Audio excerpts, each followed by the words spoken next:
Boa noite, Gotham. Bem-vindos ao Mansão Wayne, o podcast que fala sobre o que mais importa. Eu, o Batman.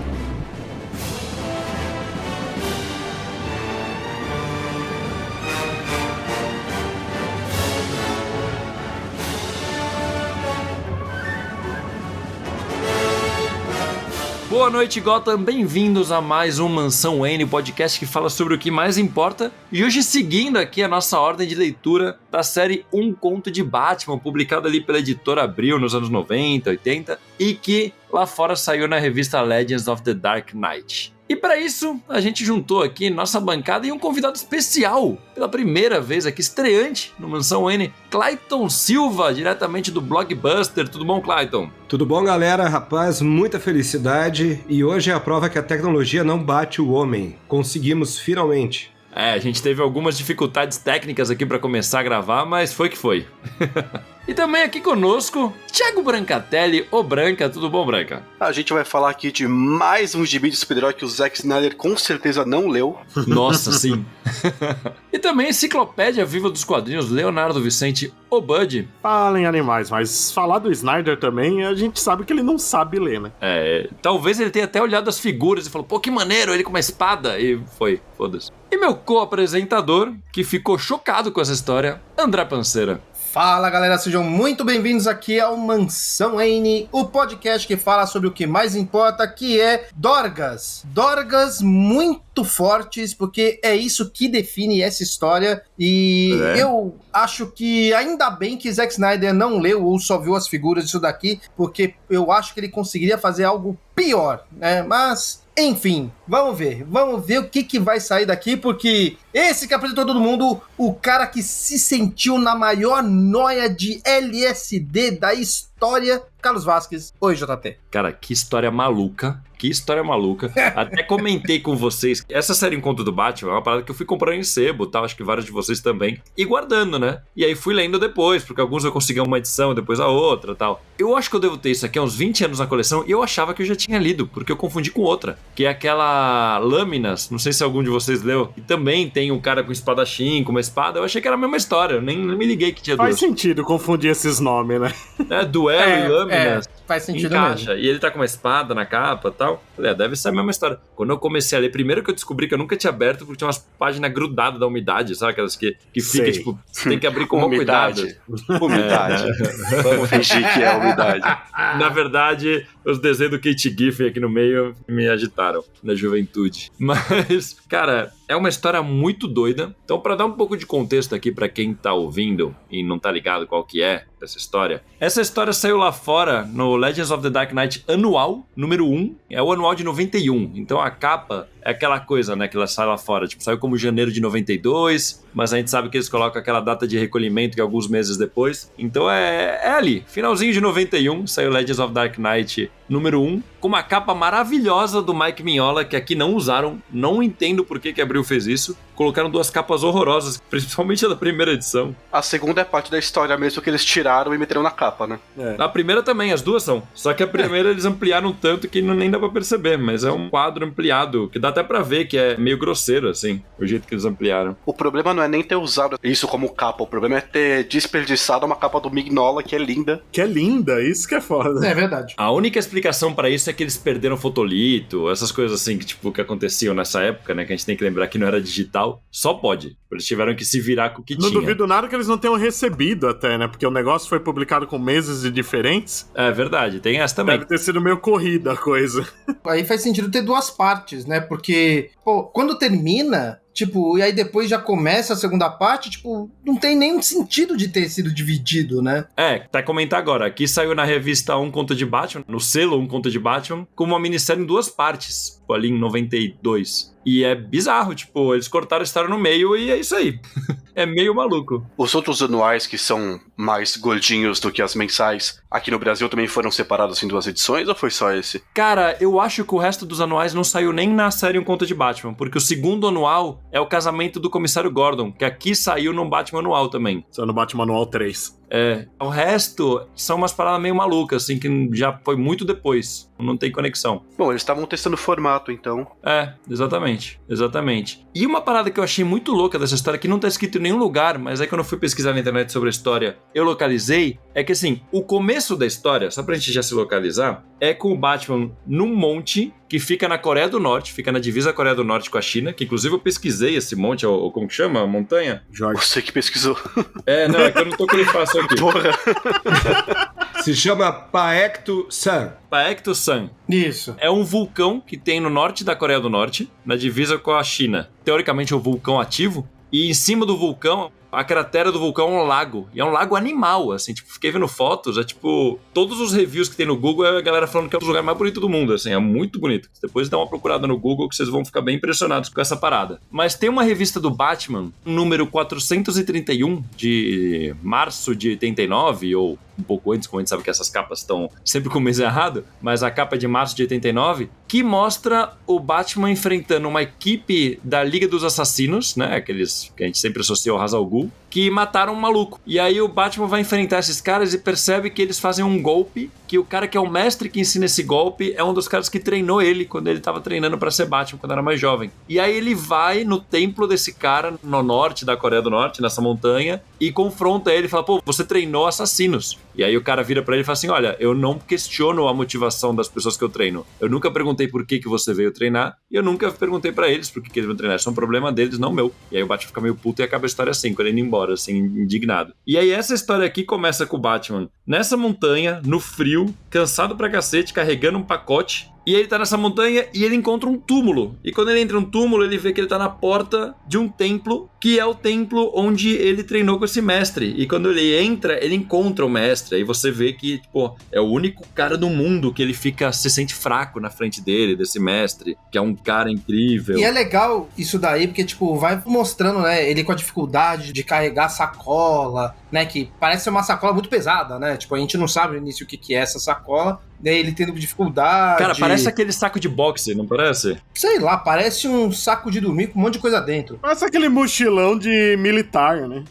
Também. E aí eu sei que, tipo, quando ele encontra, ele fica tipo, falando, eu reconheço esse lugar, parece que é um lugar que, tipo, ele já treinou quando ele tinha seus 20 anos, não sei o quê. E aí, tipo, tem uma maneira certa pra virar as chaves, né? Tem toda aquela coisa dessas histórias que, tipo, tem um monte oriental que você precisa de não sei o quê pra conseguir acessar, né? Esses clichês todos. E aí, quando ele entra lá, é que tem essa parte que o Carlos falou, que ele encontra o mestre e aí mostra a silhueta, assim, parece até um pouquinho o Batman Begins, né, quando ele tá subindo os montes lá. Parece muito. Agora faz sentido, aquela florzinha lá do Batman Begins, é isso aqui que ele usou, velho.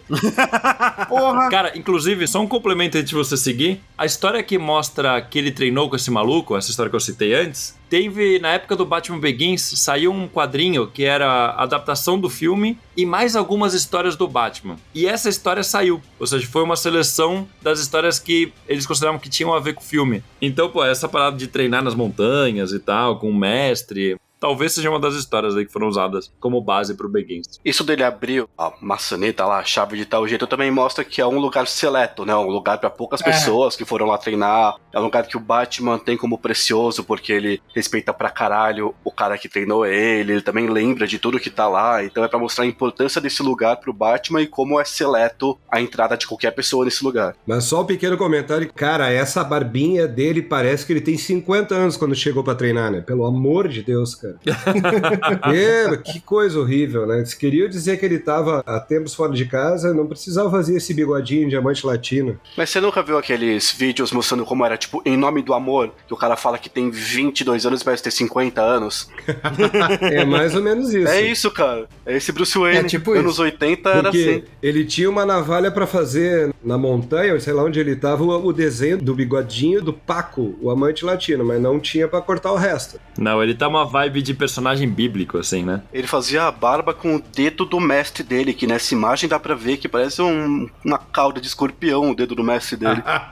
É com isso que ele fazia a barba na montanha. Mas essa é a parada desse mestre que mostra naquela história. É tipo que o Bill, assim, ele tem um golpe que ele dá um soco com a mão, assim, só que é um soco de mão aberta, sei lá se dá pra falar isso, que ele dá de frente. Tapa. Não é um tapa porque é com a ponta dos dedos, tá ligado? É o golpe da mão vibrante. É a viatura paisana. É, exatamente. Não, mas é porque é com a ponta dos dedos, não é com a palma da mão, então não dá pra falar que Depois, quando ele entrega o chá pro Batman, o dedo dele tá normal. Então acho que era só. Acho que não tem muita. Não é pra ser aquilo. pode ser. Diaparo também estava viajando. Ah, mas talvez, ó, é no flashback que mostra ele com a unha comprida. Ele pode ter cortado desde então. Pode ter. A gente não Não sabe, é? pode ter. Acho que faz sentido. Não sei. Mas vamos seguindo aí com a história. O Carlos falou que tem um monte de desenhista, mas eu acho legal começar com o Jim Aparo, porque a gente remete a esses negócios de arte marcial, da Liga dos Assassinos dos anos 70 do Batman, normalmente ou ao Neil Adams ou ao Jim Aparo, né? Sempre associa esses dois. Eu achei legal terem escolhido ele pra começar a história. Pra começar e pra terminar, né? Ele que termina a história. Também é legal isso. Sim, e inclusive, acho que vai ser a última vez que eu vou citar essa história, mas o Jim Aparo que desenha aquela história que eu citei antes, que mostra esse Olha mestre. Então, esse mestre, eu fui pesquisar ele apareceu nessas duas histórias. Tem uma história do Esquadrão Suicida do Ostrander que ele aparece no flashback. Com o Tigre de Bronze? Eu não sei se é o Tigre de Bronze lembrando o que é, porque eu não cheguei a olhar a história, mas eu sei que ele aparece. E ele voltou a aparecer recentemente porque o Chip Zdarsky puxou ele de volta naquela minissérie Batman o Cavaleiro. Ele tem uma edição que é dedicada a ele. Ele vai pra Coreia do Norte, encontra esse cara. Então é um mestre que vira e mexe alguém usa, né? Tipo, 2, 3 vezes usaram nos anos 90 e agora puxaram de novo nos anos 2010. Mas só lembrar que a minissérie do Zdarsky se passa no passado. É exatamente o treinamento do Bruce com esse cara. Sim, exatamente.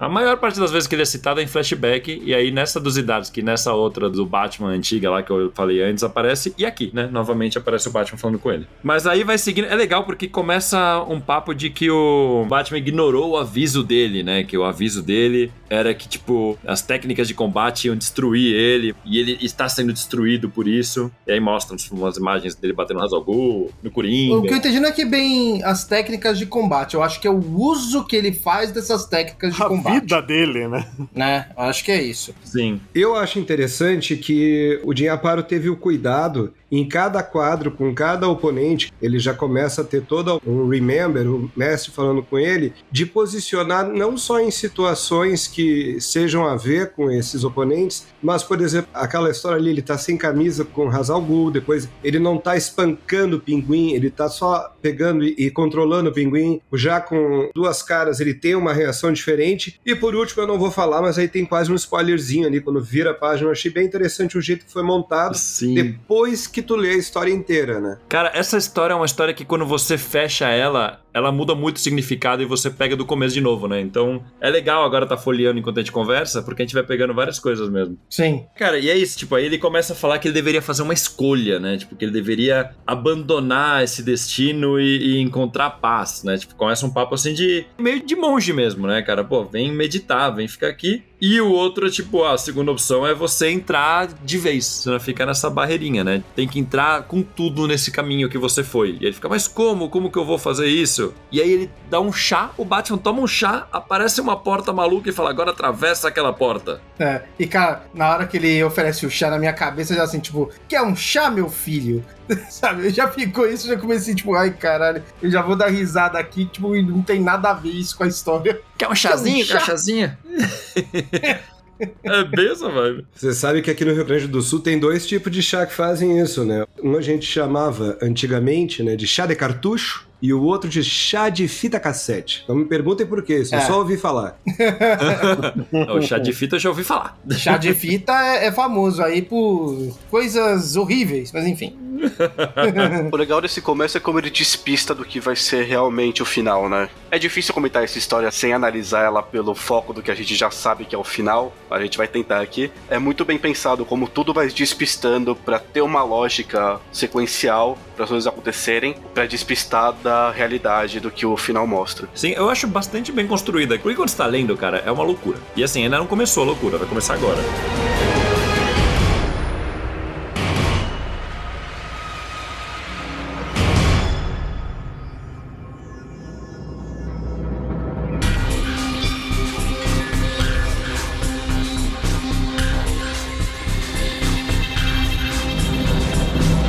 bora pra loucura então. Bora pra loucura então. Ele atravessa a parada e já mostra que ele tá caindo. Mas antes tem uma coisa que é muito importante, que é que o mestre chega pra ele e fala, você tá esquecendo alguma coisa. Aí ele fala o quê? A sua carga. Ah, verdade.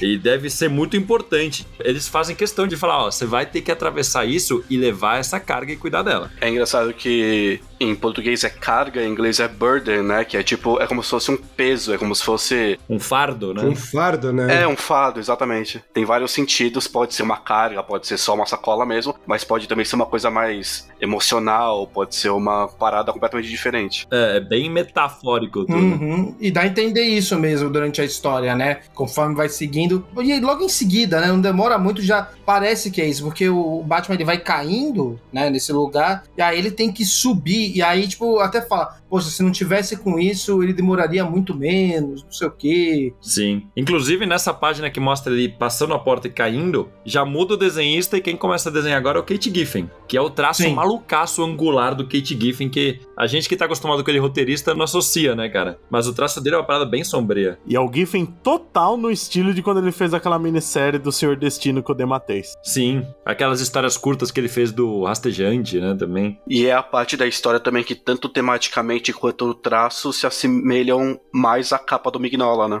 É verdade. Sim. E essa história, eu vou te falar que é uma das histórias que mostra que o Batman foi criado como católico. Porque tem várias coisas aqui que só faz sentido se ele foi católico quando era moleque, pelo menos. Ou ele leu a Divina Comédia. Ou ele leu a Divina Comédia. Não, mas ele fala do padre, ele fala do catecismo, ele fala tudo. Ele fala que fez catecismo. Ah, é, teu padre, é verdade, teu padre. Sim. Ali. Esqueci o padre. Não, é muito doido porque ele cai num lugar que você vê que é uma espécie de versão bizarra da Batcaverna, né? E ele fica falando o tempo todo que tá um puta cheiro de enxofre. E não só ele fica falando que tá um cheiro de enxofre, tipo, na mente dele, né? Como tem uma voz de um demônio que começa a desafiar ele. Sim, que até o balão é vermelho, né? Sim, cara. E é muito louco porque eu vou te falar que eu até fiquei meio confuso aqui. Porque quando o balão de pensamento, tipo, o requadro, não é bem pensamento. Ele fala assim, não, o Batman está caindo. Mas tem uma hora que começa a misturar. Você não sabe se é o narrador ou se é o Batman já. Eles usam um recurso muito maluco aqui. Tipo, o lugar parece familiar, mas ele não sabe onde está. Só que aí depois ele já fala, tipo, em primeira pessoa alguma coisa, sabe? É sua caverna. Bem interessante esse jeito que eles vão narrando a história aqui. No original, a narração tá em amarelo, a voz demoníaca tá em vermelho e a narração em off do próprio Batman tá em branco. Então talvez seja na tradução que ficou meio doido. Na original, quer dizer, original entre aspas, da Abril que eu tenho, não tem essa tonalidade amarelada, e olhando no digital totalmente legal que eu estou lendo nesse momento, assim, fica bem mais fácil de tu compreender o que tá acontecendo, né? Fique claro que o Jim Lee mandou os arquivos pra gente. Eu achei que era figura de linguagem mesmo, sabe aquela narrador que você não fica muito claro se é o narrador ou se é o personagem e tal, mas foi só erro de coloração mesmo. Isso aconteceu de um jeito bem merda recentemente com o Batman do Grampa aqui no Brasil, né? Sim. Que foi lançado simultaneamente lá fora, mas foi feito meio às pressas e esqueceram de diferenciar as cores dos balões de narrador. Isso explica muita coisa. E é uma parte parecida. É uma parte que tem 3 narradores ao mesmo tempo e fica hiper confuso por causa disso. Uhum, Aconteceu em 91, aconteceu em 2023 também. Aí, ó, 30 anos e essa porra continua igual. Tá, quer dizer que se eu ler a história do Grampa original, eu vou gostar daí? Também não é assim. Aí é garantido. Vai na minha. Aí é garantido. Mas vamos seguindo aqui, cara, que eu achei muito louco, porque com essa narração desse capítulo eu já falei, eita caralho, o Barbatos falando com o Batman, né? Já vem na cabeça. Nerd, fã de Batman, uma desgraça, né? Na minha cabeça, me remeteu a Batman Ego. Eu Faz também, sentido. eu pensei isso também. Sim. Nesse momento, o tempo todo, a minha cabeça tava tipo, cara, esse burden que ele tá carregando pode ser a personalidade dele de Bruce Wayne, o que tá falando em vermelho é a parte Batman dele, ele tá tendo que decidir se ele continua sendo Bruce, tipo numa pegada meio Batman fugitivo, que a gente fez o podcast um tempo atrás. Eu tava achando que ia direcionar pra esse caminho. Mas parece mesmo, porque é bem conflito interno. Até porque não seria a primeira vez que um conto de Batman encontraria algo muito semelhante com algo que vem no futuro. Quem já leu De Volta à Sanidade sabe que eu acho que o Sean Murphy leu aquela história antes de bolar o Cavaleiro Branco. Sim, total. Eu vou dizer que eu, quando tava lendo, acreditei que era o inferno, porque o Giffen faz os demônios do mesmo jeito que ele fazia no Seu Destino. Olha aí. Não, mas é bem infernal mesmo. O negócio do cheiro de enxofre deixa bem claro que é pra ser o inferno, né? E é bem nessa hora que é o padre que a gente comentou que ele lembra, né? Mas a questão do Bud é que é literalmente o inferno. Eu achei que era literalmente mesmo. Sim. Aí quando já começa a mudança de cenário, já dá pra ver que não, mas vim com o Sim. inferno logo de cara, né? E é bem legal porque mostra que ele reconhece que ele tá na caverna, que ele tá na Batcaverna, só que ele percebe que não é igual, que tem alguma coisa diferente. E ele fala, pô, me lembra uma coisa que eu ouvi quando eu era criança. E aí aparece um padre falando que meninos maus vão para o inferno, Bruce. Se escolher o caminho errado, é lá que você vai, é isso que você quer, sabe? Fica tipo aquela coisa bem de culpa cristã mesmo, pesada em cima dele. Eu gosto do detalhe, quando mostra a ponte, tem a moeda gigante pegando fogo, quase caindo em cima da ponte. Sim. A carta do Coringa e uma cara lá no fundo que é tipo aquele demônio que apareceu antes, que agora faz mais sentido, olha Não, aí. é o demônio que aparece depois. É verdade. Que loucura, cara. Não, e esse demônio aí, cara, ele é muito doido, velho. Tá maluco, cara. Uma foice, né, na mão, um negócio maluco. Não, a foice não é um negócio maluco, não. Mas essa cara aí, esse monstro, esse, sei lá, que porra é essa, velho? A foice tudo bem. A foice Até aí, tudo bem. Se tivesse com o martelo, então aí, porra. Aí seria lindo. E ele aí, um vermelho, esse aqui é o Cara, do bem, mas não é uma cimitarra, não é uma espada árabe, cara. Primeiro que ele fala espada e depois ele aparece, primeiro parece uma foice, mas depois ele já tá usando ela como espada e pra mim é uma cimitarra aquilo ali, viu? É uma cimitarra, Faz sentido. Faz muito sentido. Faz sentido mesmo. E tem essa parte, tipo, ele corta a ponte. Tá cheio de simbolismo aqui, que isso aí que tem cara do Kate Giffen colocando, mais do que o roteiro, assim. Tipo, já que ele colocou o inferno, ele coloca, tipo, colocou uma imagem cristã, pesada, católica, aí, porra, colocar uma espada árabe no demônio faz muito sentido, né? Quando você pega todo esse imaginário católico. A sensação que dá essa primeira parte aqui é que você tá lendo um gibi do Demolidor. É verdade. Por ser tão católico, né? Sim. Pô, culpa pela católica arte puro também. Demolidor. A arte também. E vai ter ainda coisada, né, também, depois. Não, mas a arte do demônio parece o arco do Romitinha com a Inocente. Aham. É, O traço do Olha Romitinha aí. com a Inocente, desculpa, não. sim. Pô, tanta arte linda e a capa essa coisa feia, né, bicho? Mas é bem louco, né? Porque mostra ele meio que sendo derrotado e tendo que levantar, né? Já começa essa parada, né? Ele cai e ele tem que segurar as coisas dele e se vencer essa parada aqui. Sabe o que me lembrou isso aqui? Aquela parada meio de Jesus sendo tentado no deserto. Eu acho que essa que é a ideia, Que né? o Batman já passou por isso quando tem aquele flashback do ano pulado do 52 pelo Morrison. Tem isso. É verdade. Tem isso também, é verdade. Que é meio que a mesma vibe, né? Que ele tá num lugar com um mestre, num isolamento maluco. É que aqui a gente não entende muito bem o que tá acontecendo. A gente só vê que ele encontrou o mestre, deu chá e falou, entra. Deu chá maravilha. Mas agora, sabendo o final e a gente vê a forma da cabeça do demônio, fica tão óbvio, né? Não, cara, quando você vê de onde ele tá saindo na caverna, pra mim ficou bem óbvio, cara. Quem tiver lido e pegar isso, cara, eu achei muito bem bolado. A gente tá segurando aqui, assim, a gente sempre supõe, quando a gente grava aqui, que quem tá ouvindo já leu ou não liga pra spoiler, né? Porque a gente vai falar o final, obviamente. Sim, mas a gente tá conduzindo Sim. até o que tá acontecendo da história, né? Exato. Eu acho legal a gente ir conduzindo assim, porque a gente vai vendo como a gente foi interpretando e quais são os sinais que a história foi passando pra gente, né? E é muito doido porque aparece um monte desses demônios com os tridentes, aquele simbolismo bem pesado, né? E ele o tempo todo fugindo de um pro outro e tal. E o tempo todo esse desafio, né? Tipo, será que eu me entrego? Será que eu não me entrego, né? Até aqui, na verdade, é mais ele tentando sobreviver do que qualquer outra coisa, né? Sim, mas a parte que aparece os demôniozinhos, né, que são menores, que falam assim, me dá isso daqui, não sei o quê, e aí ele taca a sacola em cima deles, eu fico imaginando, depois que a gente falar o que é essa sacola no final, como que foi essa cena mesmo, né? A gente vai vendo, desde o começo da história, desde o momento que o Messi lá fala, você tem que levar a sua sacola, passando por aqui, toda a história, a gente vai vendo cada vez mais que a sacola realmente é um ponto importante. Desde o começo a gente já vê que a sacola é um ponto importante, e a história vai só frisando isso, né? Então as tentações que eu vejo desde o começo é a tentação dele simplesmente largar a sacola, porque a vida dele vai ser muito mais fácil se ele se desfazer da sacola. Ele vai Sim. poder escalar mais fácil, bater nos inimigos mais fácil, investigar mais fácil. E muitas outras metáforas, né? A tentação aqui não é nem, tipo, ele tá lutando pela vida dele, mas ele tá lutando pela vida dele enquanto carrega a sacola. Sim. Levar a carga dele até o final. Isso prova que o Batman não é nerd, né? Porque nerd que é nerd tá carregando sacola pra tudo que é lado a vida inteira, né? Estaria com uma mala de carrinho nesse momento, cheio de gibi. Se ele fosse nerd, era de rodinha, pelo menos isso, né? É verdade, né? Ia estar lá no inferno fazendo tec, tec, tec, tec, tec, tec, tec. Ia ser maravilhoso. Mas, cara, é muito bem bolado mesmo. É bem essa metáfora, né? Tipo, o Batman tem um fardo e ele tem que carregar esse fardo. Se ele se livrar desse fardo, ele perde o caminho. Então, tipo, seria mais fácil, mas ao mesmo tempo ele desse fardo. Desde o começo fica claro isso, fica claro que é um fardo. A gente só não sabe o que é o fardo, né? No caso do Batman, um fardo pode ser uma caralhada de coisa. Sim, mas rapidamente começa a ir pra um fardo bem específico, né? Não nessa primeira parte, é mais sobre ele largar isso, mas depois começa a ir pra outro caminho que quando começarem a falar mais diretamente, eu puxo aqui. A partir do próximo cenário já começa. É que eu acho que aquela parte dos próprios demôniozinhos ali dizendo me dá, me dá, me dá, se o cara é mais safo ou depois do cara ler, o cara consegue entender por que daqueles demôniozinhos com aquele ar bem abobado, sabe? Porque Sim. É bem interessante, porque a impressão que deu, eu vou fazer isso aqui meio que de trás pra frente, porque daí eu não erro na hora de construir nada, assim. Cada detalhe, o jeito que ele chama o Batman, as formas como ele tenta agredir o Batman, que são diferentes das formas dos outros antagonistas ao longo da história, tudo isso é montado uma vez que tu chega ao final da história, tu diz, meu Deus do céu. Só que me lembra, não tem nada a ver, mas me lembra quando a primeira vez que eu li Providence, do Alan Moore, que aí tu lia o capítulo e aí tu ia pros diários que ele escrevia, aí tu voltava, não acredito que eu não vi isso. Aí tu voltava lá lendo um pouco o diário do cara lá, do protagonista em Providence, tu voltava na página específica e era exatamente, por exemplo, a mão de uma namorada que o cara tinha, que quando tu foi perceber, na verdade, era uma mulher trans, e aí tu volta e o desenho do Jason Burrows, né,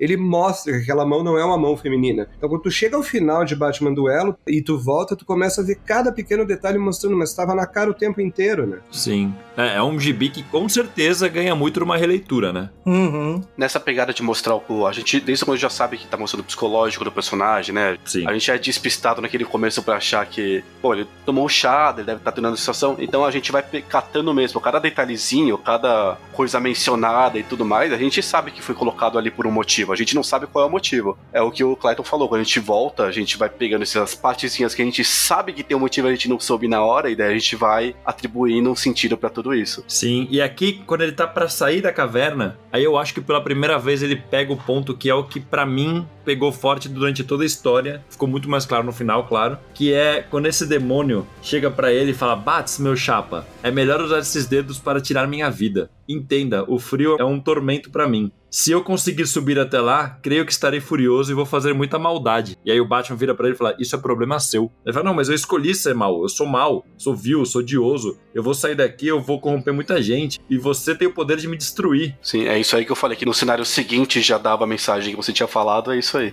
É, exatamente, é na virada, né? E aí no final, quando o demônio some, né, o Batman fala, eu reconheci a voz em minha mente, eu recolhi a minha carga e segui. Sim. E aí ele pega a carga e sai. Que é muito engraçado, tipo, o demônio ele some do nada, né? Desaparece. E aí só tem uma boca ali. Sim. Que beleza, a gente tava olhando, beleza, o que destaca nesse demônio é a boca. Mas o jeito que fica a boca quando ele some, principalmente relendo que eu digo, vendo junto enquanto a gente grava, fica muito claro. Cara, eu vou te falar o seguinte, a gente associa o Batman, a maldade do Batman ao Coringa, diretamente. A gente associa uma coisa a outra. Então pra mim aqui era representação do mal supremo. Ele sempre vai ver essa parada da risada distorcida. Só que é um demônio, né? Então pra mim era a representação do mal do ponto de vista de uma história do Batman. Não, mas eu entendo o que o André tá falando, que é o formato que o demônio fica. Exato. Parece que é o rosto do Coringa ao contrário. O queixo é a parte mais em cima, entendeu? E daí você percebe que essa boca medonha pra baixo, na verdade, se você virar no sentido que estaria o queixo, seria o sorriso. Perfeito, é exatamente isso. Muito bom, não tinha percebido isso. Eu percebi essa parada, assim como no próximo é outro vilão que tem a metáfora, eu tinha percebido essa parada, mas é um demônio sorridente, Coringa, né? Só que é uma loucura.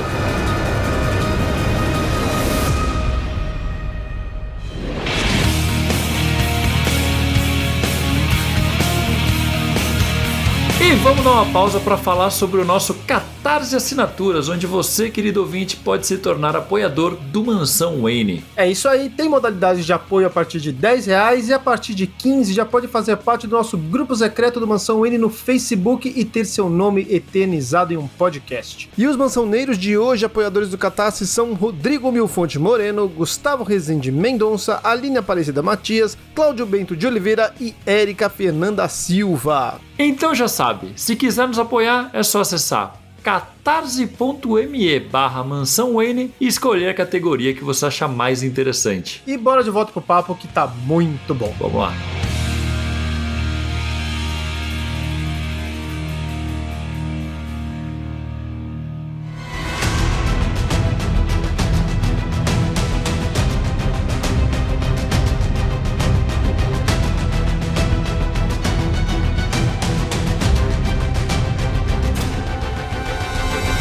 Aí vira a página e já muda o desenhista, que aí é o Joey Quesada desenhando, né? A parte anterior foi Kate Giffen, a gente viu agora que a arte final era do Malcolm Jones III, e esse daqui é o Joey Quesada com a arte final do Joey Rubinstein. E, porra, o Joey Quesada tem o traço muito característico, né, cara? Sim. Especialmente a mulher. A talha dele é muito oquesada. Não que a talha seja oquesada, galera, é o traço. E o jeito que ele desenha o Batman é muito igual na Espada do Azrael, né? Sim, o Batman fica muito fácil você perceber que é oquesada, mas a talha, eu acho engraçado o rosto. Não a forma, corpo e tal, mas o rosto lembra muito o Bart Sears. Olha aí. Eu achei curioso o jeito que ele retrata a talha, né? Até pra quem tá ouvindo, quando ele sai da caverna, ele aparece num castelo medieval. Ele fala que é o maior castelo que ele já viu e tal. Pra ver o nível de loucura. É. E aí ele chega e tem tipo 2 templários assim na porta, 2 sentinelas, né, eles falam, que estão guardando a porta. Você foi simpático, eu falar, tem 2 guardinhas. 2 guardinha. É, que o jeito daqui é 2 sentinelas. Ah, uns cavaleiros aí. É, são os guardiões do castelo, né? E tem uma mulher na porta. Uma mulher, a cena pra ele entrar. Ele entra, é uma mulher vestida tipo de princesa, com uma coroa, tal. Ele entra, tem uma mesa com pratos e tal. E aí, quando ele pergunta pra ela quem ela é, ela meio que muda um pouco o jeito que ela tá vestida e tudo. E aí ele, você é a Thalia. Ou Thalia, eu não sei como você chama, eu falo Thalia. Thalia é a Maria do Bairro. É. Eu sempre chamei de Thalia. Esse gibi é do Batman, não do Besouro Azul. Eu chamo de Thalia. É, eu chamo de Thalia, mas é legal, porque, tipo, ela tá com aquela roupa, que nem você falou, tipo, de nobre, né? Princesa, rainha, sei lá o que for. E aí ela vai pra uma roupa meio de camponesa, né? Meio dona de casa, né? É uma família meio Smallville, assim, a roupa dela, né? É. Eu achei curioso escolher isso pra Thalia, que é tipo uma personagem que é... Pô, ela meio que é uma princesa, ela é filha do Ra's al Ghul, ela é toda mística e tal. Ela vai pra uma roupa de dona de casa, né? Porque daí simboliza o que o Batman poderia, ou de repente gostaria de ter numa vida normal com uma mulher. Não, e simboliza tudo que ela é. Se parar pra pensar, ela é aquela princesa, de uma certa forma, mesmo que de uma forma distorcida e meio psicótica às vezes, né? Mas ela poderia ter sido o par do Batman e, ao mesmo tempo, ela não é nada disso. Ela é uma pessoa extremamente perigosa, com um caráter duvidoso e que faz coisas que, digamos assim, são no mínimo questionáveis. E em 2 páginas, o O'Neill conseguiu resumir tudo o que a Talia al Ghul é ao longo do cânone do Batman, né? Eu achei bem interessante isso. Sim, ela fica tentando ele, né? Primeiro que dá um frango pra ele que ele come e fala, pô, tem gosto de carne seca, mas é frango. E depois que dá pra ele beber sangue, né? Que é uma parada também, que ele fica tipo, nossa, eu estou provando de sangue. Eu gosto muito da cena que ela dá o frango pra ele, ela mete o joelho na mesa de algum jeito. Ah, tá sensualizando. É, metendo o joelho na mesa. Olha aí. Quem nunca? E o Batman, gente da gente, comendo uma coxa de frango enlouquecido, se babando todo, porque o super-herói também sente fome, né? Isso é importante a gente ver. É, o jeito correto de comer uma coxa de frango é esse. Exatamente. Se você comer coxa de frango com garfo e faca, você está errado. A gente já aprendeu que o Batman come até hambúrguer com garfo e faca. É verdade. É verdade. Não sabe nem fazer o próprio bife, né? Vamos lembrar, né? Mas é que ele tá possuído pelo ritmo ragatanga aqui, aí ele não sabe o que ele tá fazendo. Meu Deus! Caralho. Mas uma parada que eu achei muito doida é que na hora que a Thalia, ou a mulher que ele vê como a Thalia, bebe o sangue, ela se transforma e vira tipo um vampiro que voa. É muito doido, mano. E isso é uma parada. Eu fui pesquisar no original porque ela tá igualzinha a uma outra namorada que o Bruce Wayne teve no pré-crise, que é aquela Noturna. Noturna, que é vampira mesmo. E é o mesmo visual. Eu acho, a minha cabeça, era pra ser Noturna e alguém falou, não, mas isso não vale mais na cronologia. E aí mudaram os diálogos. Ninguém sabe o que é a Noturna, põe o nome de alguém que as pessoas conhecem. Acho que não faria sentido nenhum. A Talia faz muito mais sentido na história e eu também não vejo muito o visual como uma vampira. Ela só vira uma bruxa, na verdade. Mata até a orelhinha pontuda de vampiro. Ela fica igualzinha no turno, né, cara? É um personagem bem específico. Não, tudo bem, mas não acho que era pra ser uma personagem e virou outra. Talvez seja pra ser as duas personagens que até esse momento eram os interesses românticos dele. Sim. Pode ser. Sim, eu acho que era a Thalia, e aí quando bebe o sangue, agora está na forma de outra mulher que amei, sabe? Pra mim tem cara disso. Eu fui olhar o original pra ver se não era coisa da editora Abril, que nunca publicou nada no Noturna e tirou. Mas não, na original também não tem nenhuma citação a ela, é a Thalia e pronto. Então fica aí essa loucura. Pode ser que seja isso, pode ser que eu tô fazendo associação e não tem nenhuma intenção. Mas lembra. Lembra assim. É isso. Lembra muito, é muito igualzinho. Ele tem até os poderes iguais, depois solta um raio. Só tem um raio verde, né? Então ela tá muito igual ao Noturna. Que é uma vampira lanterna verde. Vira Jade. Eu acho que foi colocado e mudaram pra não fazer referência a uma parada que não tava mais no pós-crise. Mas é muito louco, porque é nessa também. Essa Thalia, essa mulher, começa a falar pra ele, tipo, não, sai daqui e abandona essa bagagem. Você não vai levar essa bagagem com você. E aí ele começa a sair, vem um dragão gigante e pula em cima dele. Tipo, sai do pântano que tem embaixo do negócio e tenta devorar ele. Vocês tiveram alguma coisa que pensando em remeter ao crocodilo com isso? Não, pra mim era só uma metáfora mesmo, bem de Só castelo. uma metáfora, né? Eu vou te dizer que a primeira bocada que ele dá ali, eu cheguei a lembrar do dinossauro da Batcaverna, mas daí eu virei a página e digo, não é. Aí, errei. Eu lembrei disso também. É engraçado, né? Porque quando ele vai entrar no castelo, né? Ele chega e, tipo, e deixa a sacola dele, né? Ele fala assim, tipo, eu acho que ela vai estar segura aqui, né? E aí depois já tá desesperado que tem que pegar, porque, não, caralho, sacola, meu Deus. E aqui no final dessa luta com o dragão, o último quadro da página, aliás, no final da luta não, mas quando ele tá indo enfrentar de frente o dragão, que ele tá com a espada e tal, é a imagem pequenininha que eles ampliaram pra fazer a capa da revista. Ampliaram e mudaram as cores, né? Sim, mas ampliaram muito, cara. Tipo, tá muito grande essa porra. Essa capa eu não acho tão feia. A segunda eu acho bem feia. Eu acho as duas bem feinhas, viu? A segunda parece pôster de Netflix, sabe? Quando muda o pôster do filme pra cada espectador, pra mim parece aqueles pôster bem aleatórios hoje em dia que tem em streaming. Faz sentido. Que tem só um frame aleatório do filme, né? Às vezes é um personagem que, tipo, é só um ator famoso que aparece numa cena pontual e eles colocam, né? A capa da primeira edição, pelo menos, tem a ver com o tema, né? Um duelo. Você vê que ele tá de cavaleiro lutando contra um dragão. Pra mim, esse dragão, eu sei que é o Coesada desenhando, mas esse dragão me lembra tanto o Walt Simonson. Cara, pra mim ele é um dragão genérico, que parece aqueles dragão de filme da Disney. Pra mim, ele lembra do dragão do Hobbit. O Smaug. Tu fala o Walt Simonson desenhando o Thor? É? Aham. Aquela história do viking que quer morrer enfrentando o dragão lá. Putz, você me lembrou isso na hora. Aquelas histórias da galera do Thor, assim, bebida, e a Lady Sif xingando todo mundo, é verdade. Eu concordo contigo. É um dragão meio norte da Europa, assim, não é aquele dragão com asa, grandão e tal, mas não chega a ser aquele dragão chinês. Ele é meio cobra, mas tem garras e tem uma cara de dragão medieval. É uma parada meio maluca, assim, meio um serpente. Dragão mestiço. Que ele tem essa língua de serpente, mas ao mesmo tempo ele tem essa coisa de medieval. Sabe uma coisa que me caiu a ficha agora? Em nenhum dos cenários que o Batman passa tem o Alfred. E tem um bom motivo pra isso. Com relação ao Alfred, eu acho que o Alfred realmente não aparece, porque a gente tem um carro de som, como se faz campanha no interior do estado, aqui na minha terra, no Rio Grande do Sul, né? Falando do senador Pennyworth, mas eu não vejo o Alfred ali. Eu imaginei que era um rapaz que estava sendo pago para falar em nome, né, do senador Pennyworth. Me corrijam se eu estou enganado. Eu fiz essa leitura. A gente só tem a propaganda do Alfred. Vou te falar que agora, quando a gente chegar nisso, eu tô curioso. Agora que a gente tá relendo, eu quero ver qual que é o simbolismo que eles colocaram no Pennyworth, né? Porque, assim, a gente fechou o lance da Thalia e ele vai pra outro lugar, né? E é uma loucura, né, cara? Porque ele tá no Capitólio e aí, de repente, tem uma nave alienígena lá e a galera, tipo, os marcianos tô atacando, caralho. E é um visual tipo Guerra dos Mundos, né? Você vê que é roupa antiga, né? E é muito legal, né? Porque a parte anterior fecha com ele meio que ganhando uma espada e falando, não quero essa espada porque eu não uso armas. E aí vai pro negócio tipo, beleza, passou dessa arma primitiva de um disco voador. Porque sim. Porque sim. Passou por um gibi do Batman dos anos 50. Mas é tipo isso mesmo. E eu acho uma coisa que é interessante, obviamente que pra história isso daí não quer dizer nada, mas eu acho legal que conforme a gente tava indo, por exemplo, na parte do inferno, o Batman, ele tá com a roupa azul. Na seguinte, lá com a Thalia, a minha impressão é que ele tá com a roupa preta. E aqui ele tá de novo com a roupa azul. Eu acho que é mais coisa de cada um dos desenhistas, não é, sabe, uma regra de coisa assim, mas achei interessante de falar. Não sei. Pode ter algum sentido mesmo.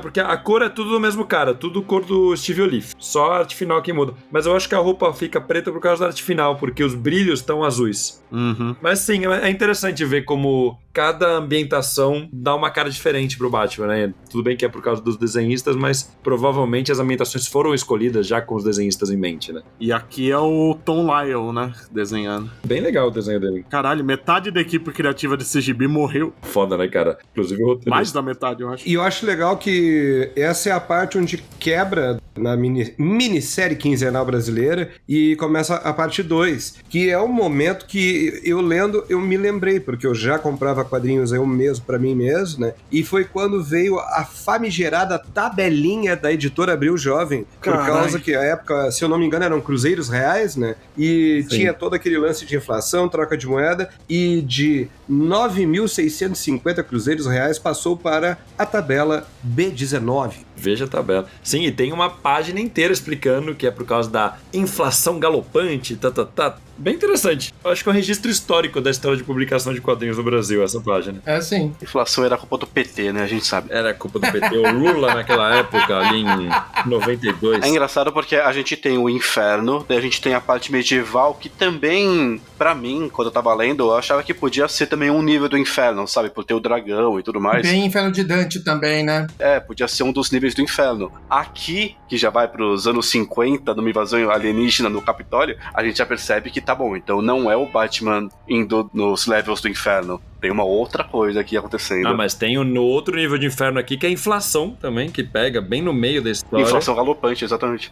Só comentar uma coisa do que a gente tava falando antes de entrar na próxima edição. Vocês falaram do Alfred, agora que a gente passou de novo, é bem rapidinho isso, que aparece um carro de som falando: senador Pennyworth declarou que não há razão para pânico. Declarou que não tem perigo e tal. Eu entendi isso como o Alfred sendo quem deixa o Batman mais tranquilo, que cuida dele. Tipo, não há razão para perigo, porque o Alfred tá aí. Realmente interpretação, mas quando eu levantei o Alfred, pra mim tem um bom motivo pra ele não estar na história. O Bruce Wayne, como bom patrão, se ele aparecesse carregando uma sacola, o Alfred ia pegar e guardar, acabava a história.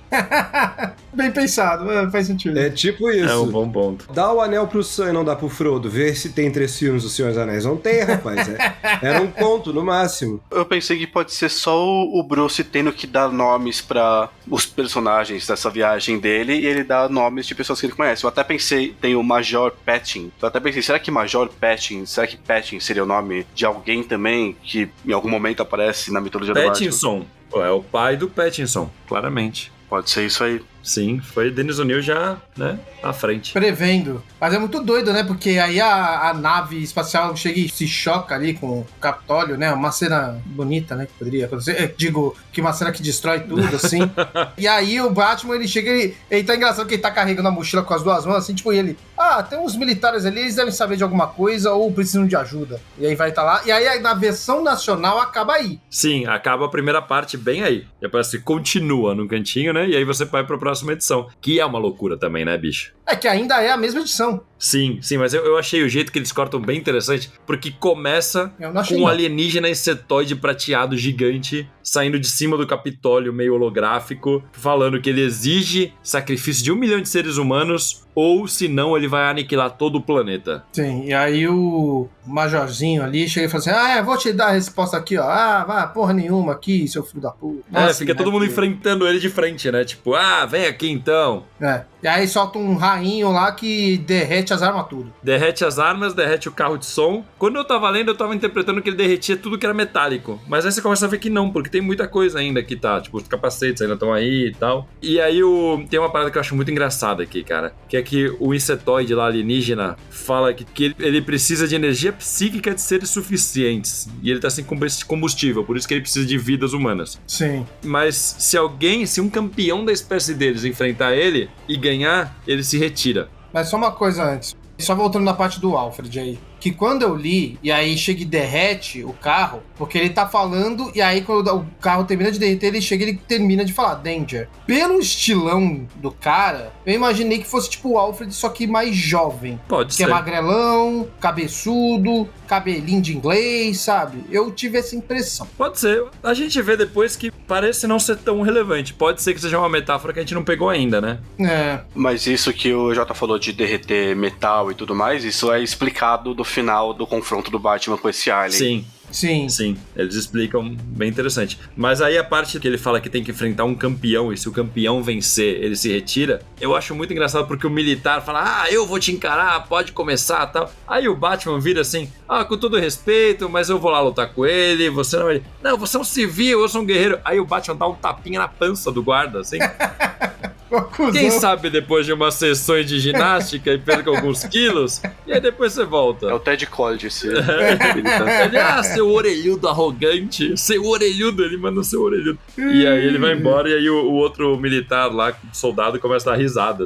Assim, se você estiver rindo, você vai ser punido e tal. E aí o Batman entra no Capitólio e encontra lá esse cara que a gente tá falando. Aliás, não, tá encontrando um cara aleatório, né, de uma banda. Achei que era o cara do Alfred. É um cara que tá com um trompete. É de uma escola de música que tava tocando pros senadores do Capitólio. Isso. Exato. Ele tem um trompete na mão dele. Sim. E aí o Batman encontra lá o alienígena, que é um insetoide também, só que verde. E aí eles vão sair na porrada. E o Batman começa a reparar, né, que tem um monte de coisa destruída. Os monitores, os alto-falantes, todas essas coisas de comunicação estão todas quebradas. E aí ele pula na cabeça dele e ele saca que ele destruiu tudo que emite ruído, inclusive o carro de som lá fora e tudo. Ele pega o trompete e fala, se alienígena não sabe o que é um trompete, então ele não destruiu. E eu acho engraçado que ele fala, o Batman nunca tocou um trompete na vida, isso talvez seja uma vantagem porque o som é torturante. E ele derrota o alienígena com trompete. Achei meio sinais, sabe, né? Que alguma coisa besta, mundana é o ponto fraco do alienígena. Vocês acham que pode ter alguma coisa a ver com a repulsa que o Batman tem por armas? O Batman fala que o alienígena destruiu tudo que ele viu como arma. No caso, a arma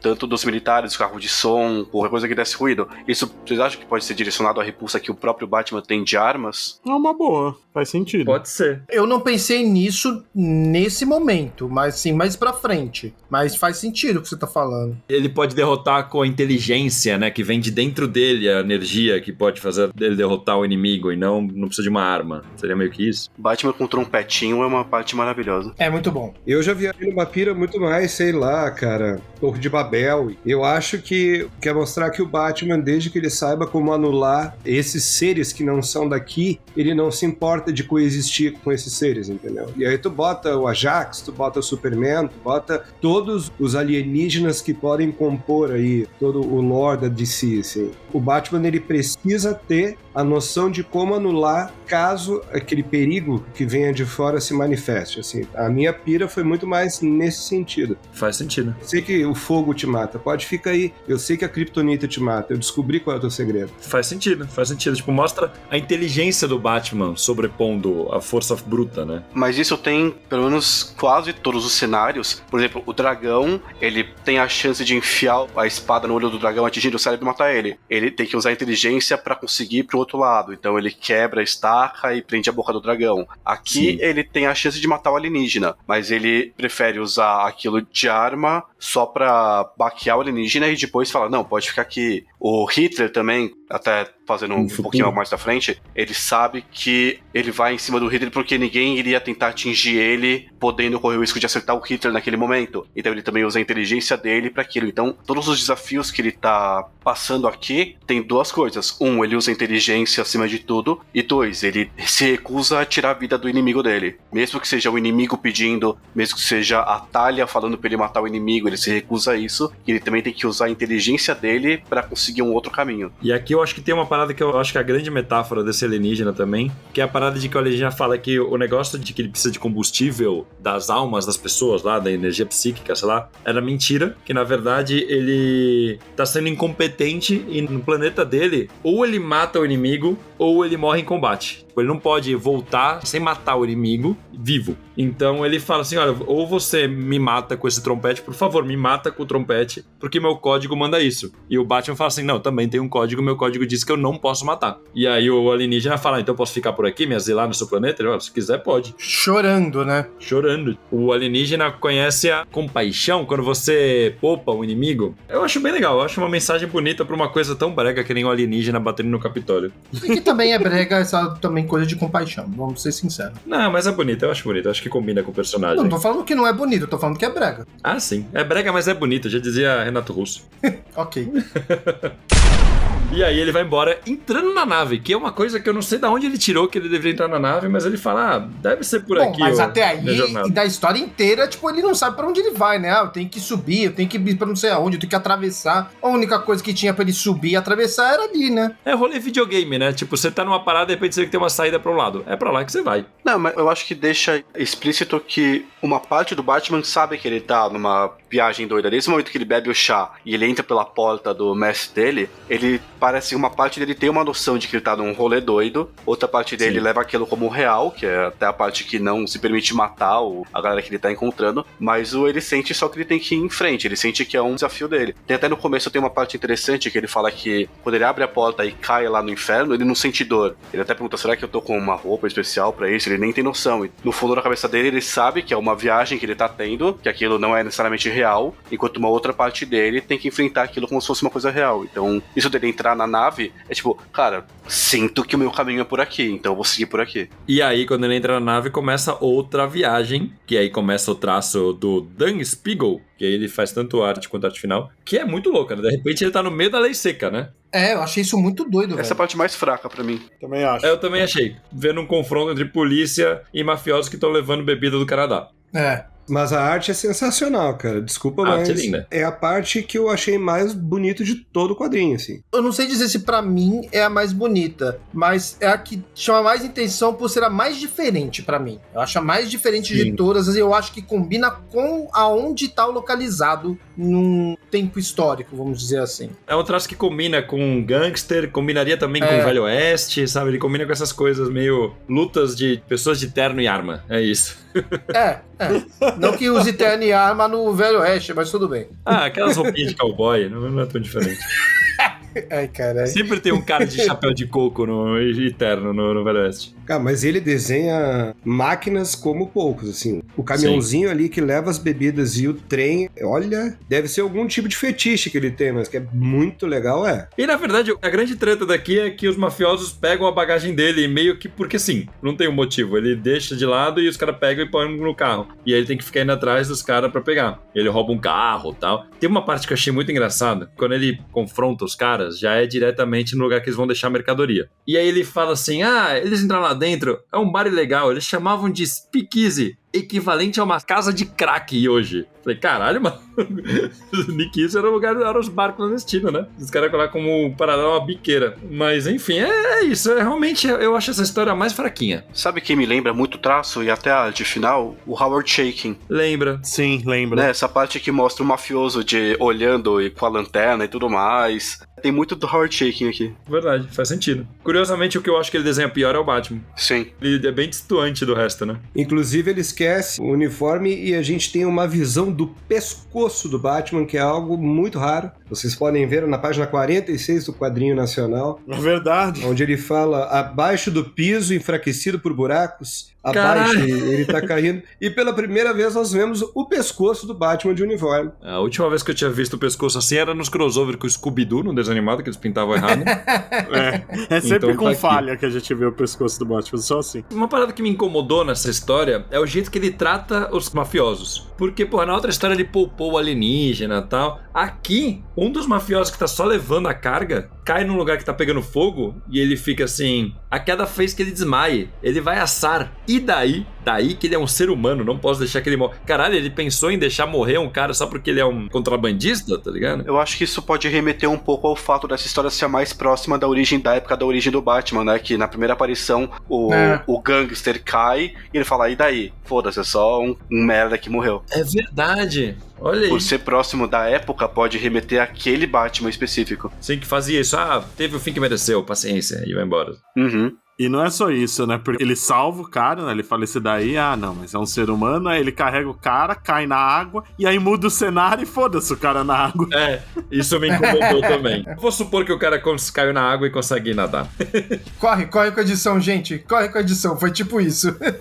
E ele fala que a água puxou em direções diferentes, então tipo, acho que ele não tinha muito o que fazer mesmo. Acho que também tem uma pegada de toda vez que ele muda de cenário, é como se fosse um sonho. Aquilo que tá pra trás dele meio que se apaga. Sim.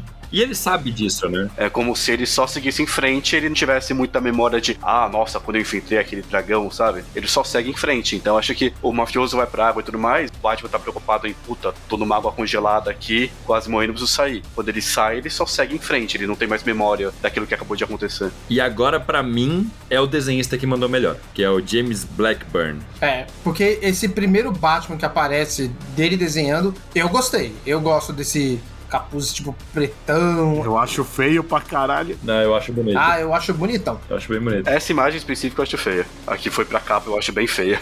A cara tá meio distorcida, tem tipo espação entre a boca e o nariz que é meio bizarro. Tem uma cena que o Batman tá dando um grito, que ele tem uma boca de 6 quilômetros. Mas eu não achei feio, não. Eu acho legal isso. Até porque essa parte é mais especificamente terror, né? Então a expressão facial do Batman cria essa ideia de terror, de quadrinho de terror. Tá exagerada. Eu tenho até a impressão que ele tenta emular um pouco o Bernie Wrightson. Sim, bastante. É verdade. O traço lá do Messias, né? Lembra bastante, sim. Aqui ele aparece numa floresta com neve, né? Num lugar frio. E de novo ele volta a ouvir aquela voz daquele demônio. E ele fica nessa, né? De novo, tipo, você pode ter me largado, né? Você podia ter me largado e você iria de boa. E ele, não, tem que ignorar, tem que acender um fogo aqui porque tá muito frio. E ele faz uma fogueirinha ali num canto e tal. E aparece uns nazistas com umas metralhadoras apontando pra ele, do nada. E o primeiro nazista é o Etrigan, né? Vamos concordar. Nossa, sim. Porque tá com o capzinho. Eu ia falar outra coisa, mas parece o Etrigan. Eu ia falar que é o Ed do Iron Maiden. Também. É verdade, também. Também. Perfeito. É uma mistura do Ed do Iron Maiden com o Etrigan que o Norm Breakful desenha. É um meio termo ali. Eles me lembram alguma coisa, mas não consigo lembrar o que é. Um zumbi monstro bem clássico dos anos 80, 90, né, cara? A gente viu muito desse tipo de bicho. Mas eu acho legal que, tipo, ele... Nossa, soldados alemães? Não são só alemães. São nazis. Sim. Nazis enfurecidos. Não que isso não seja, que todos não sejam. Eu acho boa isso daí. E ele fica, mas eles não têm monopólio do mercado da hostilidade. Devo ser capaz Nossa de ficar falando deles. E aí ele percebe que são todos zumbis. Tipo. Eu gosto da escalada, né? Soldados alemães. Não só isso. Nazistas. Não só isso. Zumbis. Não só isso. Tá o Hitler logo ali.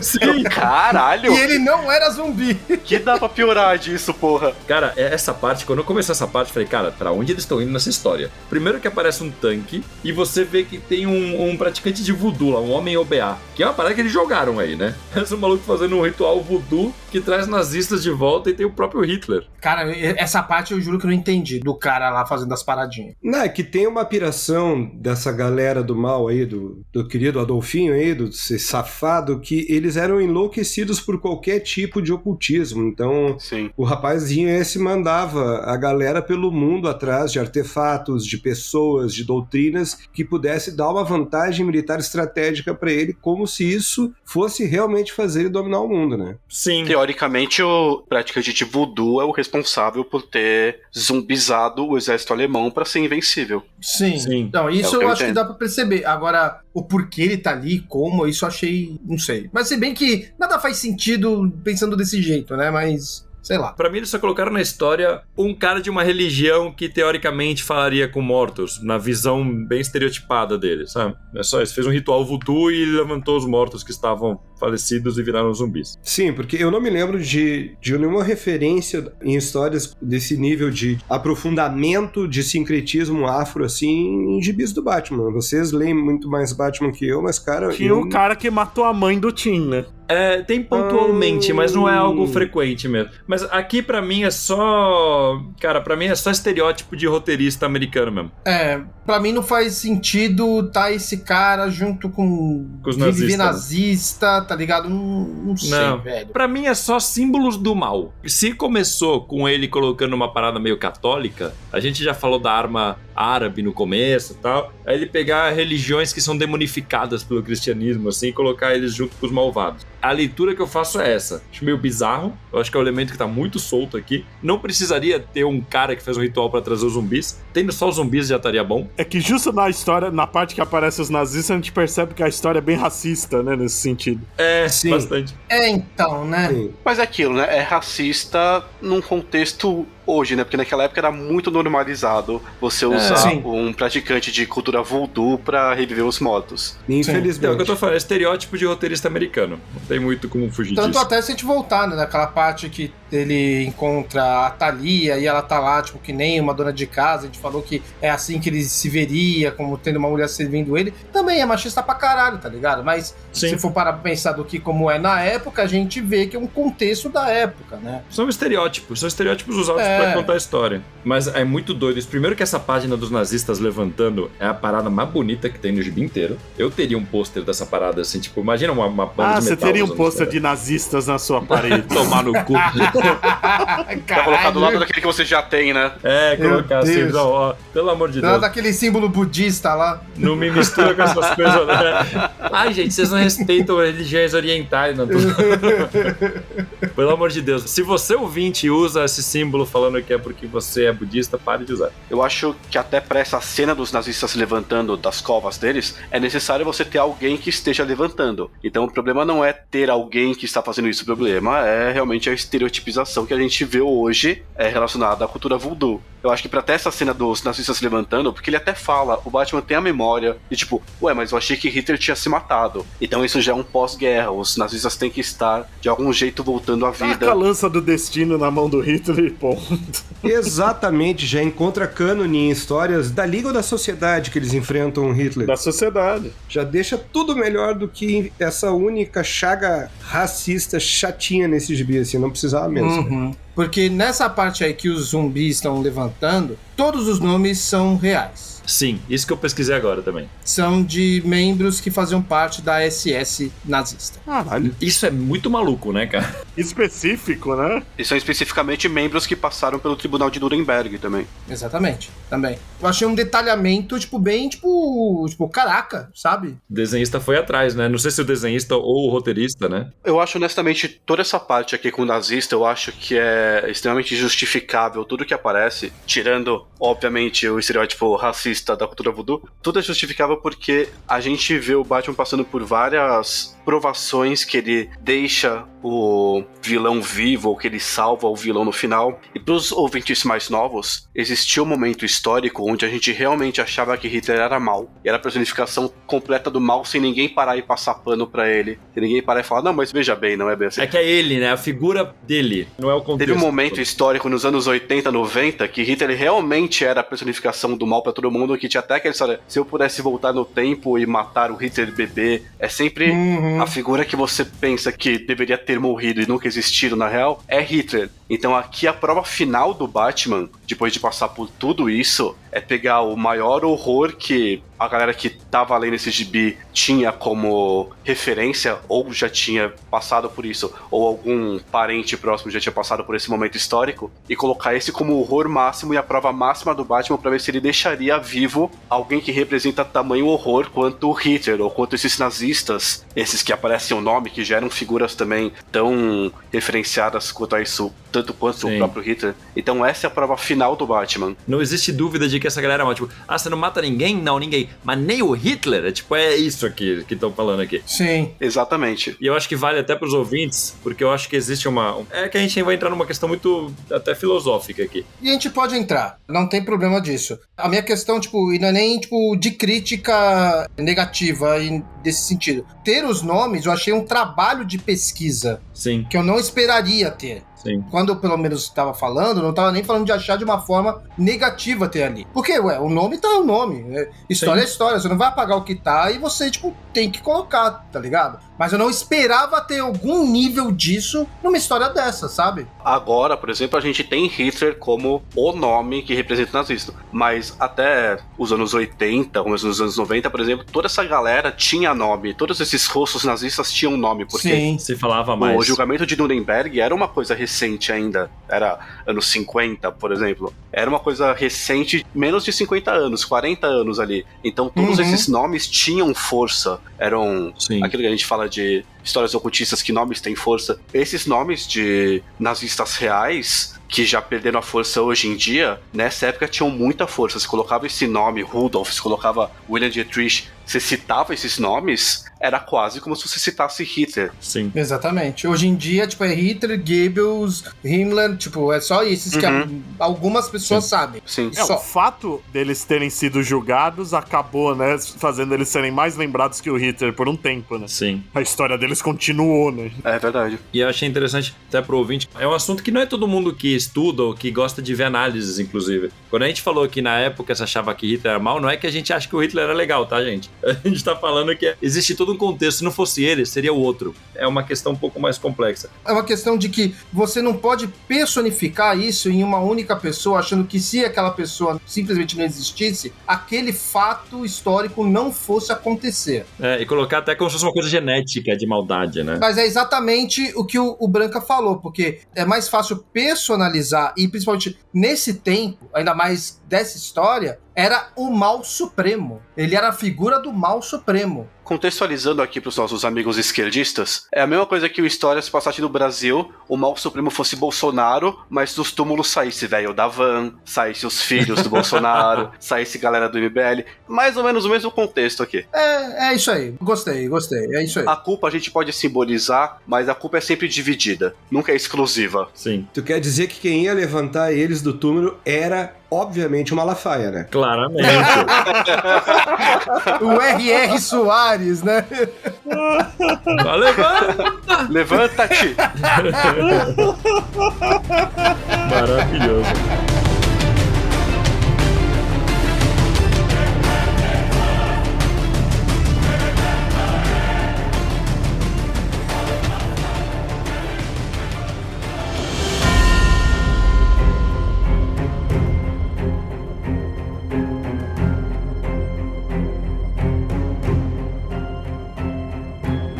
Mas agora na história tem a reviravolta, que é quando a gente começa a entender que caralhos está acontecendo nessa história. Tum, tum, tum. Porque o Hitler tá quase caindo de um barranco e o Batman salva ele. E aí ele tá tipo, você está vivo, tal. E aí o Hitler começa, tem certeza que quer me salvar? O tio Adolf foi um ditadorzinho muito mal. E aí ele vai virando o Coringa. O cara do Hitler vai virando o Coringa. Que nessa hora eu falei, caralho, que maluquice que eles colocaram agora, vai aparecer o Coringa como símbolo do mal. Mas não, na página seguinte, que a gente volta pro traço do Jim Aparo, mostrando que a gente voltou à realidade das primeiras páginas, aparece o Batman carregando aquela sacola verde, tipo, é um saco com o Coringa enrolado, e ele tá tendo que carregar ele através das montanhas pra salvar o Coringa.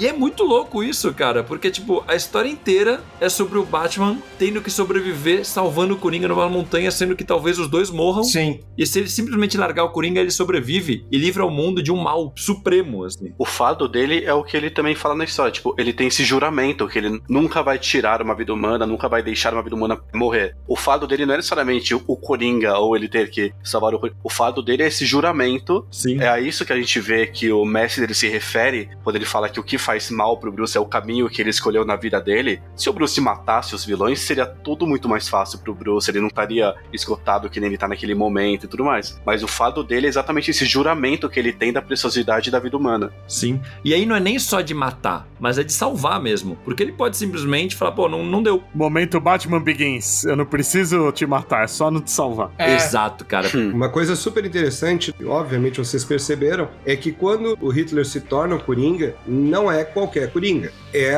totalmente uma alusão à Piada Mortal. Aquele ali é o Coringa da história, onde até então, e pra mim até hoje, o Coringa representa o mal na forma mais absurda. Tanto que quando troca pro Jim Aparo de volta, é uma vestimenta, não dá pra dizer que o Coringa usa uniforme, né? Totalmente diferente, mas quando o Hitler deixa de ser Hitler e passa a ser o Coringa, ele se transforma no Coringa da Piada Mortal. Sim, penso parecido, sim. Reza a lenda que se o Zack Snyder lê esse gibi, ele explode. Quando que a gente começa a campanha? Vamos mandar cópias até ele explodir. Ele vai ler com o cu, ele vai falar assim, ó lá, tá vendo porque o Batman tem que matar? A vida dele seria muito mais fácil. No meu filme isso vai ser assim, ele vai matar mesmo. Sim. É isso que ia salvar a vida dele. Vai falar assim, tem um quadrinho do Batman que mostra muito a minha visão, que é o Duelo, que mostra que o Coringa, ele é equiparável ao próprio Hitler. E ele vai dizer que o quadrinho imitou ele, porque até os óculos que o Batman usa no Pesadelo são iguais.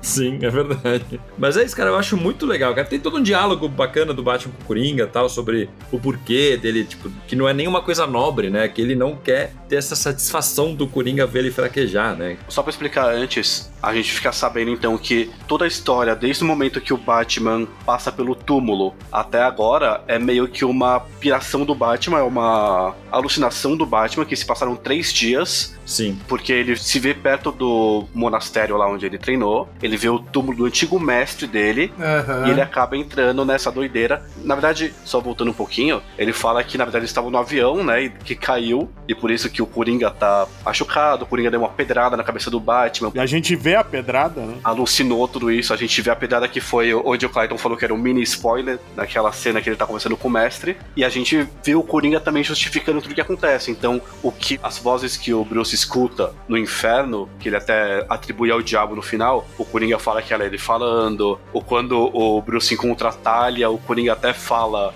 você ficou mencionando o nome Talia, será que rolou uma bate-bimbada? A bate-bimbada eu achei engraçado. Eu achei maravilhoso. Você tá lendo na Nacional também? Eu li a Nacional, mas a gringa também é bate-bimbo. Muito bom! Então tudo o que aconteceu, o Coringa vai meio que relatando, ele não tava entendendo, o Batman alucinando, mas se passaram 3 dias do Batman carregando o Coringa na neve pra salvar a vida dele. Sim. Aliás, essa parte da bimbada, cara, eu fui aqui atrás da fala exata, é muito boa. Será que andou dando umas bate-bimbadas por aí, seu malandrinho? Muito bom.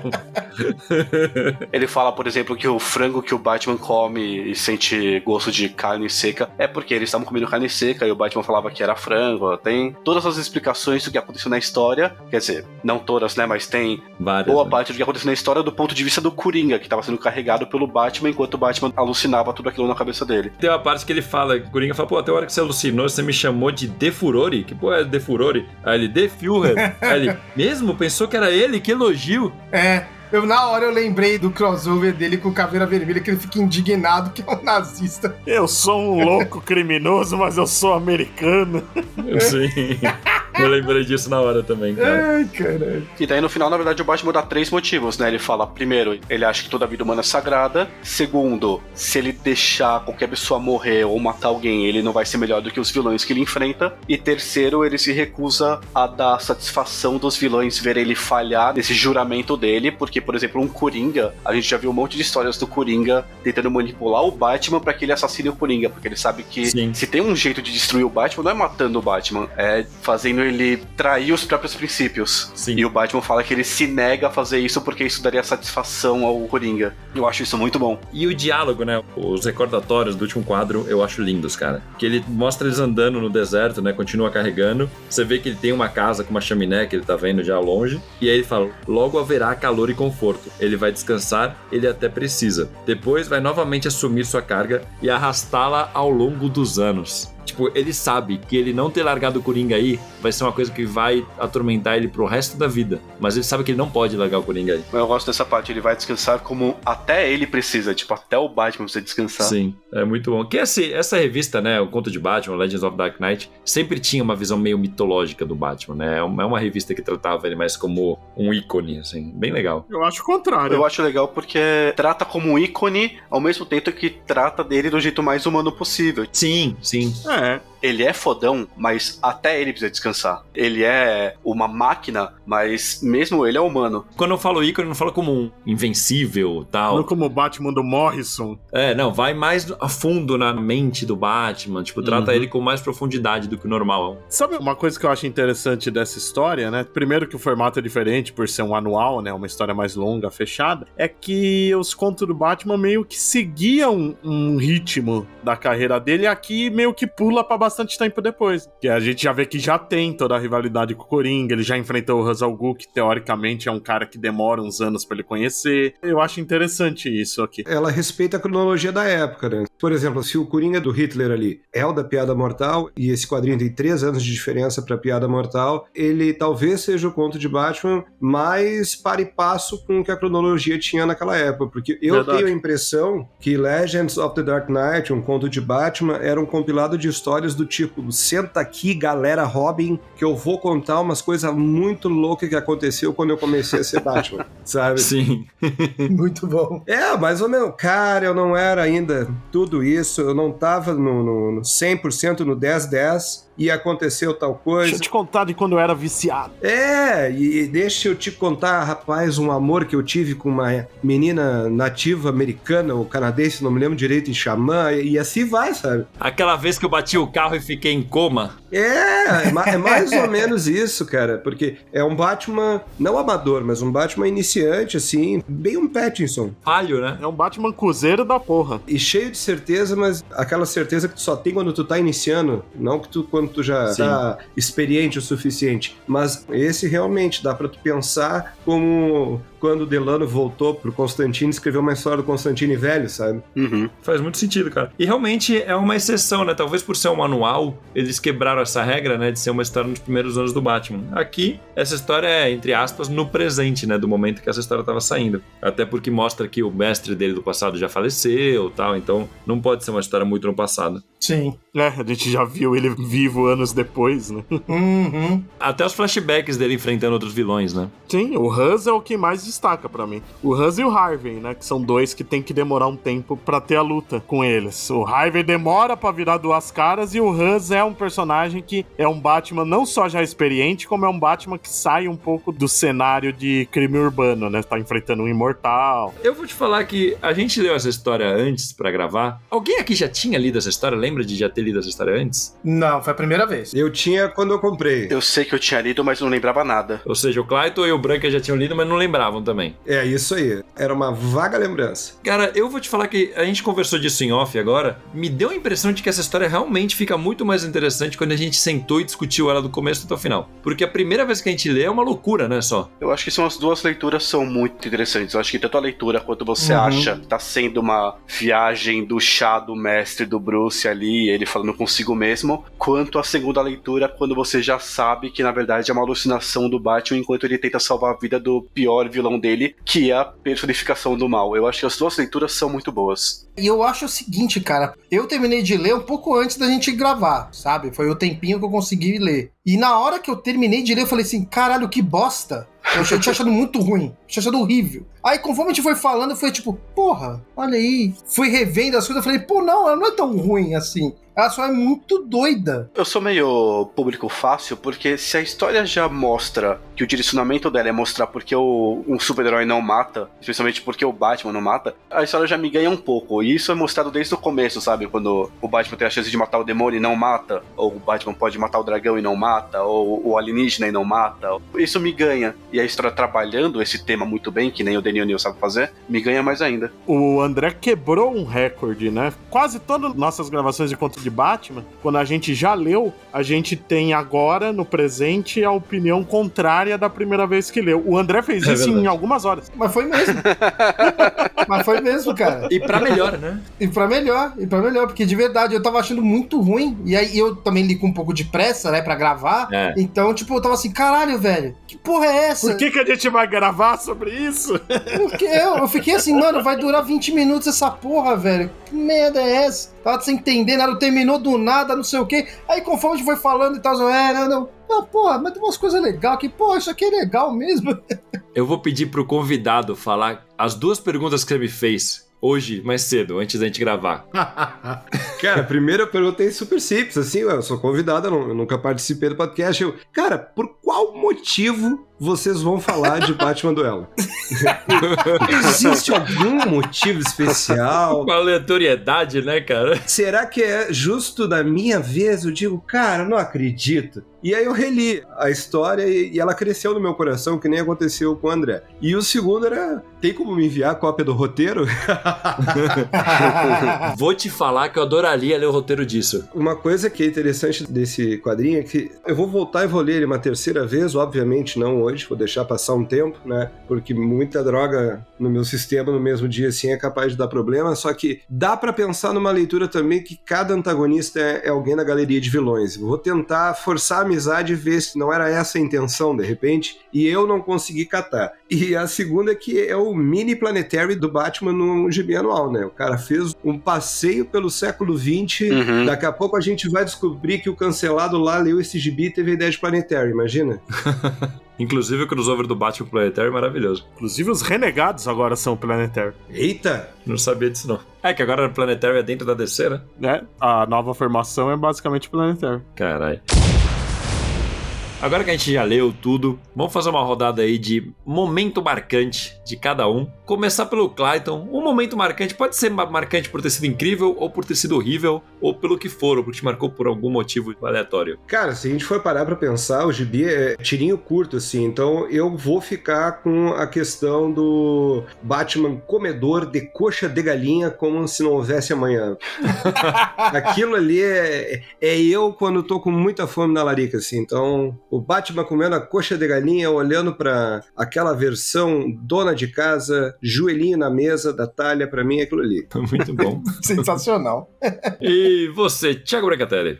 Cara, eu gosto do final do Segmento do Inferno, quando o demônio fala pro Batman matar ele, porque Batman emputeceu ele, se ele for pra superfície ele vai causar o caos e espalhar a maldade e tudo mais. Ele fala, mas eu sou mal, eu sou vilão, eu vou fazer um monte de merda. E o Batman fala, isso é problema seu. Eu gosto disso, tipo, o Batman deixa vivo, mas ele não necessariamente se responsabiliza, porque ele fala, não, eu não posso me responsabilizar pelo que você faz, eu posso só me responsabilizar em te parar quando você for fazer. E pra mim o traço do Quesada logo depois também é o melhor artista do gibi. Muito bom. Bud? A melhor parte é ver esse monte de gente que eu gostava e que não está mais entre nós mesmo. Eu falei isso no meio, porque, pô, o Daniel New morreu, o Jim Aparo, o Giffen recentemente, o Malcolm Jones, o Tom Lilo. Cara, é muita gente boa que a gente perdeu aqui reunida nessa história. É verdade. Eu vou te falar que foi a primeira coisa que eu pensei quando a gente peguei pra ler o quadrinho. Eu falei, caralho, quanta gente foda que morreu.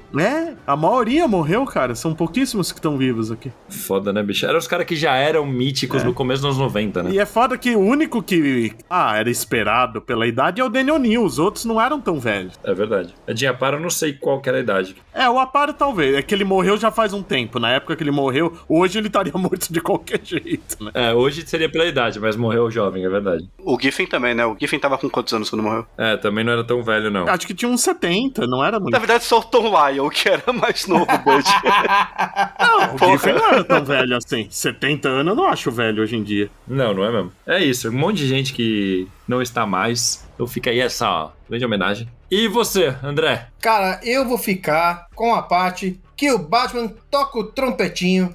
Eu adorei isso. Foi bom demais. Essa parte é marcante. Derrota lá o bichão lá, tipo, que depois fica tristão. E eu acho que essa parte ficou bonita, porque é um modo legal dele resolver ali essa forma. Eu achei legal o Batman simplesmente tocar um trompete. Eu realmente gostei disso. E também porque eu acho que tem a simbologia depois da fala que ele tem com o vilão, dele deixar ali a compaixão e tudo mais. Então ficou bonito, ficou bonito. Cara, eu tô chateado que você roubou o que eu ia falar. Tomou no cu, se fudeu, escolhe outra aí agora. Fala da bate-bimbada, então. Não, mas vamos lá, vou falar o meu. Fala o seu aí, vai. O momento que ele entra na caverna e ele reconhece, e tem aquela moeda gigante caindo, pegando fogo na ponte e tal. Eu acho que é uma cena bem impactante, assim, tipo, de ser o começo da loucura ser logo isso. Achei muito bom. Eu acho que o traço do Kate Giffen combinou demais com essa parte da história. Então fica aqui essa partezinha aí que vem logo antes dele conversar com o padre e tal. Acho que já dá o tom de loucura pra trama toda aquilo que vem depois. Eu acho que se tivesse começado talvez na parte medieval ou na parte da lei seca, não teria tido esse impacto de loucura logo de cara. Não teria mesmo. Achei muito bem escolhido, ainda mais com o Kate Giffen com o traço malucaço dele. Muito bom pra já quebrar logo de cara. Mas é isso. Espero que vocês, ouvintes que não conheciam a história, tenham ficado curiosos, vão atrás dela. Não faço ideia de como vocês vão conseguir, porque eu acho que só em sebo ou indo atrás do digital da gringa, né, provavelmente. por meios de alô, Polícia Federal, né? Não, mas fica o toque pra Panini, pô. Publica isso aqui que tem muita coisa boa. Nessa era de ônibus, cara, que a Panini tá trazendo aí pra galera, pô, tá aí um ônibus que valeria a pena, tia. Pegar e compilar os que saíram na Abril aí, tem um monte de coisa que não deve ter saído no Brasil também. Acho que esse seria um investimento interessante perto de algumas mega sagas de gosto extremamente duvidoso que a gente tem. Que já foram republicadas a exaustão. Tanto da DC quanto da Marvel, né? Não sei. Aí, tu fazer um ônibus caprichadaço de um conto de Batman, cara, isso venderia como água no deserto. Seria facílimo, assim. Eu concordo também. Claro, então, ouve o que eu vou falar agora. Imagina uma revista no estilo daquela saga do Batman, só que do Um Conto de Batman, chamado Um Conto de Batman, só. Naquele formato. Porra, isso ia ser Juntando legal. uma ou duas minisséries. Tu sabe que eu digo que o formato definitivo de quadrinho no Brasil é o das sagas. Todo gibi, do meu ponto de vista, deveria sair com aquele papel, com aquele número de páginas, tem uma relação custo-benefício. Agora tem as Epic Collection, que também é um formato bom. Acho que são mais barato que a saga. Mas Epic Collection não é com capa dura? Não, é capa mole. Não? Ah, essas aí eu não peguei ainda. Então, vale muito a pena. E a Epic Collection organiza toda a cronologia do personagem, né? A DC agora tá testando um formato parecido, ainda não saiu, mas no lado da Marvel eu acho um formato maravilhoso. E eu achando que tava arrasando com as sagas. Não, mas fica a dica aí pra Panini, se vocês forem testar um formato desses, Um Conto de Batman, tá aí esperando por vocês. O nome ainda é muito querido, então aproveitem. Sim. Vamos então pra leitura de e-mails e comentários.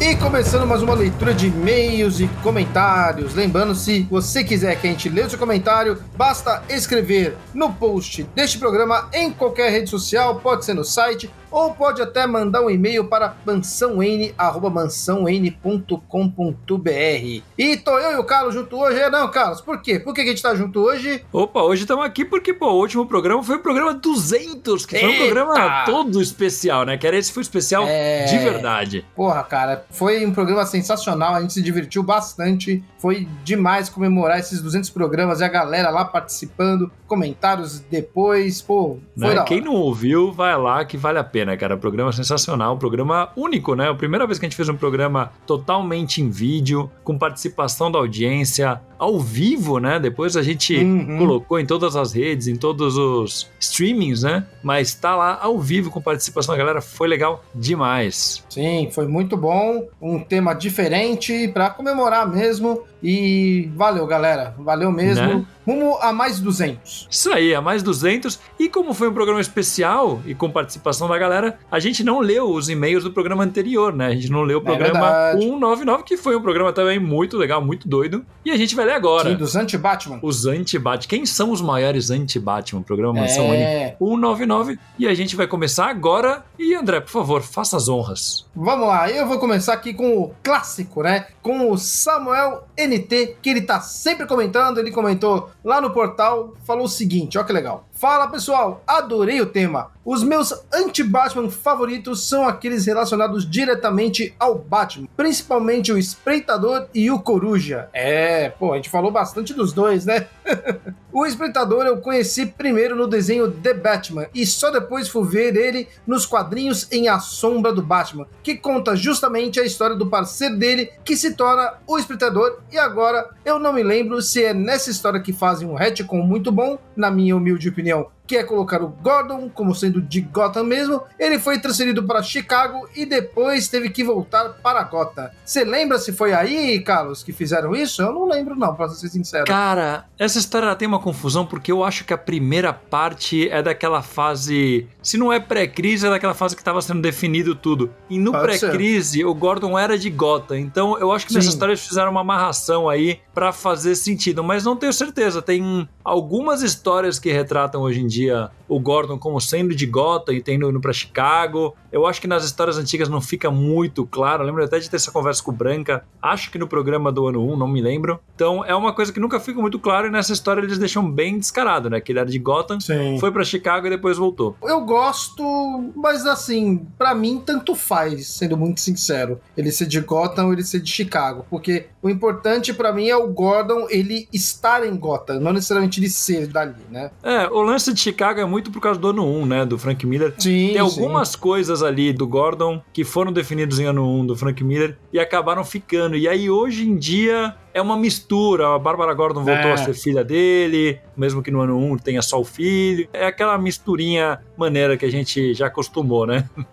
Então. Mas tá ótimo. Valeu, Samuel. Comente mais, como você sempre faz. E aí, Carlos, quem você vai ler agora? Agora eu vou lá para um comentário do Spotify, de uma pessoa que é Muri com YH, não sei se é o Muri ou a Muri, que comentou o seguinte: o meu anti-Batman preferido é o filho dele, o Damian Wayne. Gosto muito quando o Damian questiona e não abaixa a cabeça para o Bruce, custe o que custar. Detesto o famoso Batman com preparo. Pô, tá aí um que a gente não falou. Eu não lembro, na verdade, se a gente falou o Batman 666, acho que não, né? E ele é uma versão muito da hora do Batman mesmo. Tipo, quando o Damian vira Batman. É que eu não sei se chega a ser anti-Batman, né? Mas é uma Batman maluco, né? Mas eu acho que Muri não tá se referindo a esse Damian. A gente tá falando do Damian molequinho mesmo, né? Que realmente que é aquela criança que não aceita ordens e tal. Ele tem embates muito maiores quando o Dick é Batman, mas ele tem embates com o Bruce também. Ele não aceita tudo mesmo, né? É verdade. Agora que você tá falando, inclusive, quando ele surgiu, ele era bem anti-Batman. Antes dele virar Robin até. E depois, como Robin, ele tem fases que ele é mais anti-Batman, tem fases que é menos. Hoje, com aquele uniforme meio preto, cinza e tal, ele é bastante anti-Batman, é verdade. Eu não tinha parado pra pensar nesse sentido. Eu acho que você tem razão, André. Então. Ele é bem anti-Batman mesmo em todo o seu sentido e criação. Muito bom. Agora, continuando o próximo aí, vou continuar no Spotify do... Agora eu tô na dúvida se é El Dante ou Ei Dante. Eu tô na dúvida. É o Dante, é com L. Vou considerar que é El Dante. Ele fala: gostei. Sempre tem uma surpresa nessas listas. Queria ouvir uma com o Superman também, se possível. Será que a gente faz os anti-Superman, Carlos? Cara, eu acho uma ótima ideia. Eu não sei se a gente vai fazer já, também. Mas eu acho que é uma pauta pra gente deixar aí no banho-maria, assim, pra futuramente a gente colocar, porque é uma pauta muito boa. Muito boa. E, pô, tem personagem pra caramba que é anti-Superman, hein? Acho que vale pra nossa lista gigantesca de pautas futuras, né? Acho que vale. Acho válido também. Valeu, El Dante. E por último desse programa, né, do 199, lá no portal, no mansãon.com.br, o grande elenco, adorei esse nick, o grande elenco comentou: eu gosto que o Bud é tipo Shukichi Kurosawa de personagens obscuros da DC. Cara, eu fui pesquisar quem era esse maluco, porque eu falei, como assim? Quem é esse cara, né? Esse maluco é um cara que manja tudo de agro. Pô, ele sabe de semente, de planta. Tipo, o cara fala, pô, essa folha aqui que é metade de uma cor e metade da outra é normal? Aí ele, sim, isso é uma mutação comum. Eu falei, caralho, que paralelo mais aleatório, cara. Então... Nunca na vida, né, o mano? grande elenco, parabéns. O Bud é realmente o Shukichi Kurosawa dos personagens obscuros da DC, né? Você fala assim, pô, esse Batman aqui tá com metade da cara do Superman. Aí o Bud vai falar, não, isso é normal, é do Superman composto lá da Terra, não sei o quê. Então eu achei um grande paralelo, um grande elenco. Parabéns pelo comentário que... Parabéns. Meu Deus. Parabéns. Só digo isso, parabéns. Né? Vamos então agora pro programa 200 dos rolês do Mansão N, o grande programa 200 que a gente tá desde o programa 100 pensando o que a gente ia fazer no 200, né? A gente se juntou, falou um monte de besteira ao vivo, nossas intimidades e foi divertido. Posso começar esse? Já que você começou primeiro? Tá bom, vai, manda ver aí na Laura Ritano, né? Nossa querida. E a Laura Ritano acho que é a maior comentarista que a gente tem no YouTube, né, cara? Todo podcast no YouTube tem comentário dela lá, da Laura Ritano. Tá sempre nas lives, é sensacional. E ela deixou um comentário que eu vou te falar que deu um quentinho no coração, então vou ler aqui com todo carinho. Ela mandou o seguinte: encontrar o podcast do Mansão Wayne foi uma das melhores coisas que eu já achei, sem nem saber o que eu estava procurando. Não perco um episódio desde então. Obrigado por sempre animarem meu dia e entregarem tantos trabalhos com muito carinho e informação para nós, fãs do Morcegão. todo o sucesso do mundo para essa bancada fantástica. Vocês merecem. Porra, bonito demais, cara. Eu vou te falar que esse tipo de comentário dá um ânimo extra, né, cara? Dá mesmo, cara. É legal quando as pessoas gostam do nosso trabalho, se divertem com a gente. Pô, Laura, brigadão mesmo. Um beijão pra você. Um grande abraço. Obrigado por gostar da gente. Né? Eu quero até aproveitar para deixar esse gancho desse comentário tão bacana da Laura para fazer o convite para os ouvintes que gostam do podcast avaliarem nas redes, avaliarem lá no Spotify, no seu aplicativo que você usa, ou até ir lá no YouTube, dar o like nos podcasts, seguir, compartilhar, fazer essa coisa toda que mostra para os programas, para os algoritmos, como vocês gostam e mostra para mais gente o Mansão Wayne. Isso aí, façam isso porque vocês ajudam muito a gente e mais pessoas podem conhecer o Mansão Wayne por causa disso. Isso aí. Vamos lá pro próximo? Bora lá, também no YouTube aqui o comentário do Anderson IPS, ou LPS. Acho que é tipo Lopes. Deve ser Lopes, né? Pode ser. Deve ser Lopes. Né? E 1, 2, 3, 4, que é aquela senha que ninguém usa. E aí fala, boa oportunidade para quem não conhece poder conhecer os integrantes do Mansão, como parece ser o caso do Carlos. Achei maravilhoso. Esqueceu o nome do Roberto na introdução. Achei maravilhoso. Cara, isso é coisa de programa ao vivo, né? Deu nervosismo no começo, eu fiquei perdido na introdução. Aí eu olhei pro Roberto, tipo, caralho, o que eu faço ali? Roberto, meu nome é Roberto. Aí, a piada foi essa até o final, né, cara? Maravilhoso. Aí o André veio me salvar, mandando um boa noite, Gota, a coisa toda.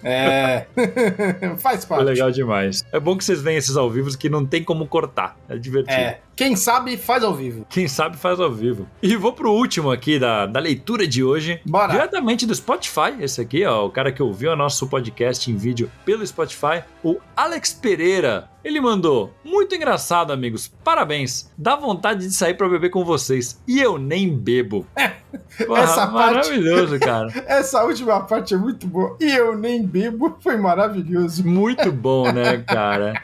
Teve um cara que comentou, eu esqueci de puxar esse comentário, mas teve um ouvinte que falou que esse podcast fez ele comprar passagem pra BH, pra ir lá pro FIC. Verdade. Ver a gente, cara. FIC. Ó, o Raf MCS comentou, ó, essas histórias foram tão inspiradoras que acabei de comprar uma passagem pra BH só pra ver esse karaokê louco. Abraço pra vocês. Tinha esquecido de pegar esse comentário, mas é bom demais, provavelmente, no momento que esse podcast sair, a gente já tá bêbado abraçando ele no boteco em BH. É verdade. Nesse momento que vocês estão ouvindo, a gente está no FIC, a gente está em BH doidão, então mais histórias serão contadas em breve.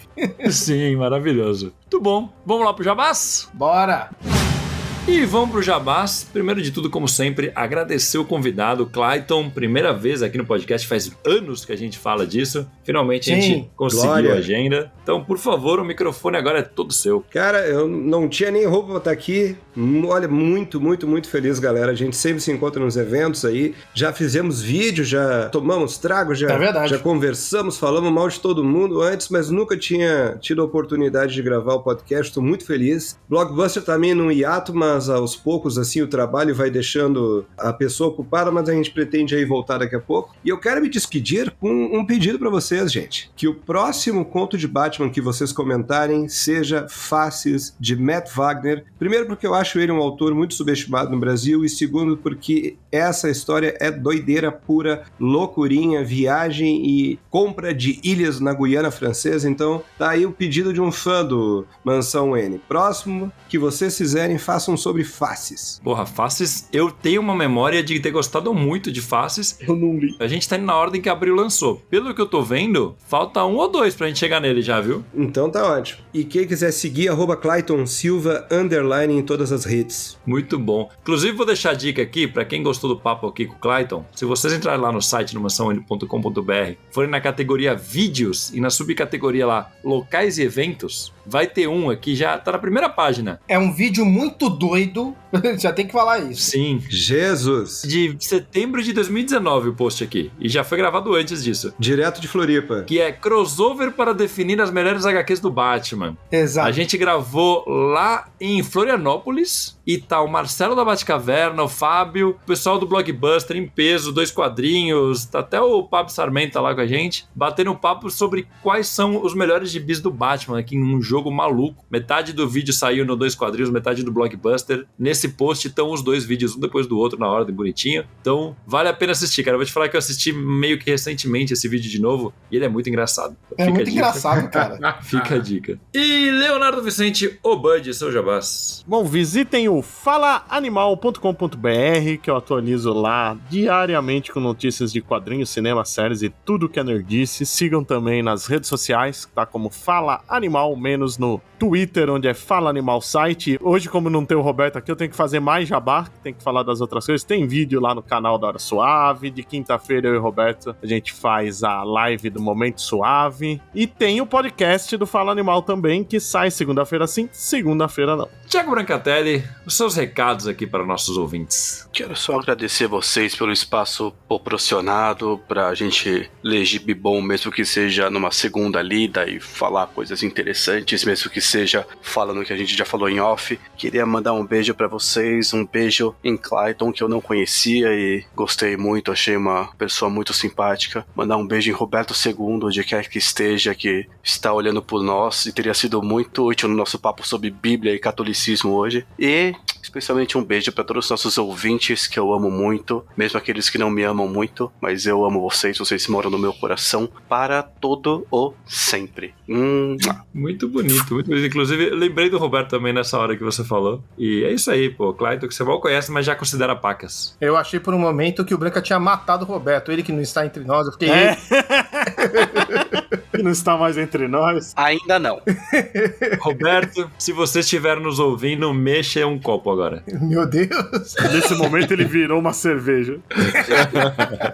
Muito bom, cara. E André, quem quiser fazer um projeto aí de podcast, precisar de um auxílio de um profissional, o que faz? É só mandar um e-mail para panceira.audio@gmail.com. Me fala o que você quer, você já tem um podcast, quer fazer um do zero, me diz o que você quer, que aí a gente troca uma ideia para eu fazer um projeto bacana para você. Eu roteirizo, eu acompanho a gravação, eu edito, eu faço ficar lindão, vai ficar no nível aqui do Mansão Wayne e você vai ter um podcast de primeira. Mas falando em Mansão Wayne, porque a gente sabe que aqui o Mansão Wayne tem coisa legal demais e o Mansão Wayne, ele não é apenas este podcast, né não, Carlos? O que o Mansão Wayne também é? Cara, e além desse podcast aqui incrível que você estava ouvindo sobre essas histórias malucas do Batman, nossas análises, listas e tudo mais, o Mansão Wayne também é um portal que você pode acessar lá no mansãowayne.com.br. Tem um mundo de informações, além de, por exemplo, esse vídeo que a gente falou agora há pouco, para você procurar lá, tem muito conteúdo sobre o universo do Batman, do Homem Morcego, da DC. E além disso, tem a nossa fabulosa loja, onde você pode comprar suas camisetas, canecas, o merchandising do Mansão Wayne. Muita coisa bacana para você entrar lá no mansãowayne.com.br/loja ou diretamente mansãowayne.com.br e clicar no link de loja. Cara, tem coisa legal pra caramba, então vai lá, confira as camisetas, as canecas, tem muita coisa legal, tem muita gente falando assim, pô, essa camiseta aqui eu adorei, alguém me dá de presente, então vai lá e faça a festa e seja bonitão de Mansão Wayne. Bonitão muito ou bom. bonitona ou bonitones, o que você for bonito, beleza? E claro que fora do portal, né, além também do podcast, você também pode encontrar o Mansão Wayne em todas as redes sociais como Mansão Wayne MW. Então vai lá, Mansão Wayne MW e você acha a gente. E no YouTube como youtube.com/Mansão Wayne para muito conteúdo. A gente coloca lá nossos podcasts antigos, os podcasts atuais, nossas entrevistas e nossas lives mensais. Lembre-se que a gente faz lives mensais muito legais de tudo que é tipo, é indicando quadrinho, é jogando joguinho, é falando besteira, a gente faz até tier list, que é bacana demais. Então vai lá e confira, assina lá o canal do Mansão Wayne no YouTube, que tem muita coisa. E claro que eu não posso deixar de falar para você fazer compras na Amazon. Sim, use o nosso link. Se você for lá no site, que nem o Carlos falou, vai ter um bannerzão ali na frente, bem na sua cara, para você apertar e você vai estar lá com o link da Amazon para você comprar o que você quiser. Você não vai gastar nada a mais por isso e ainda vai ajudar demais este projeto aqui. Então compre o que você quiser, lembrando que o carrinho tem que estar vazio, senão não vem pra gente um din-dinzinho Então faça isso, compre o que você quiser pra ajudar a gente, beleza? Tamo junto, é nóis. É isso aí, só não esquece que tem que ser pelo nosso link, hein? Você comprar Nosso só link. na Amazon sem nosso link, você dá dinheiro pros outros.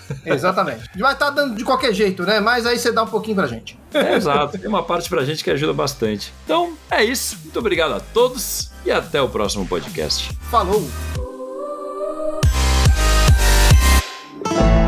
Programa editado por Pancera Áudio.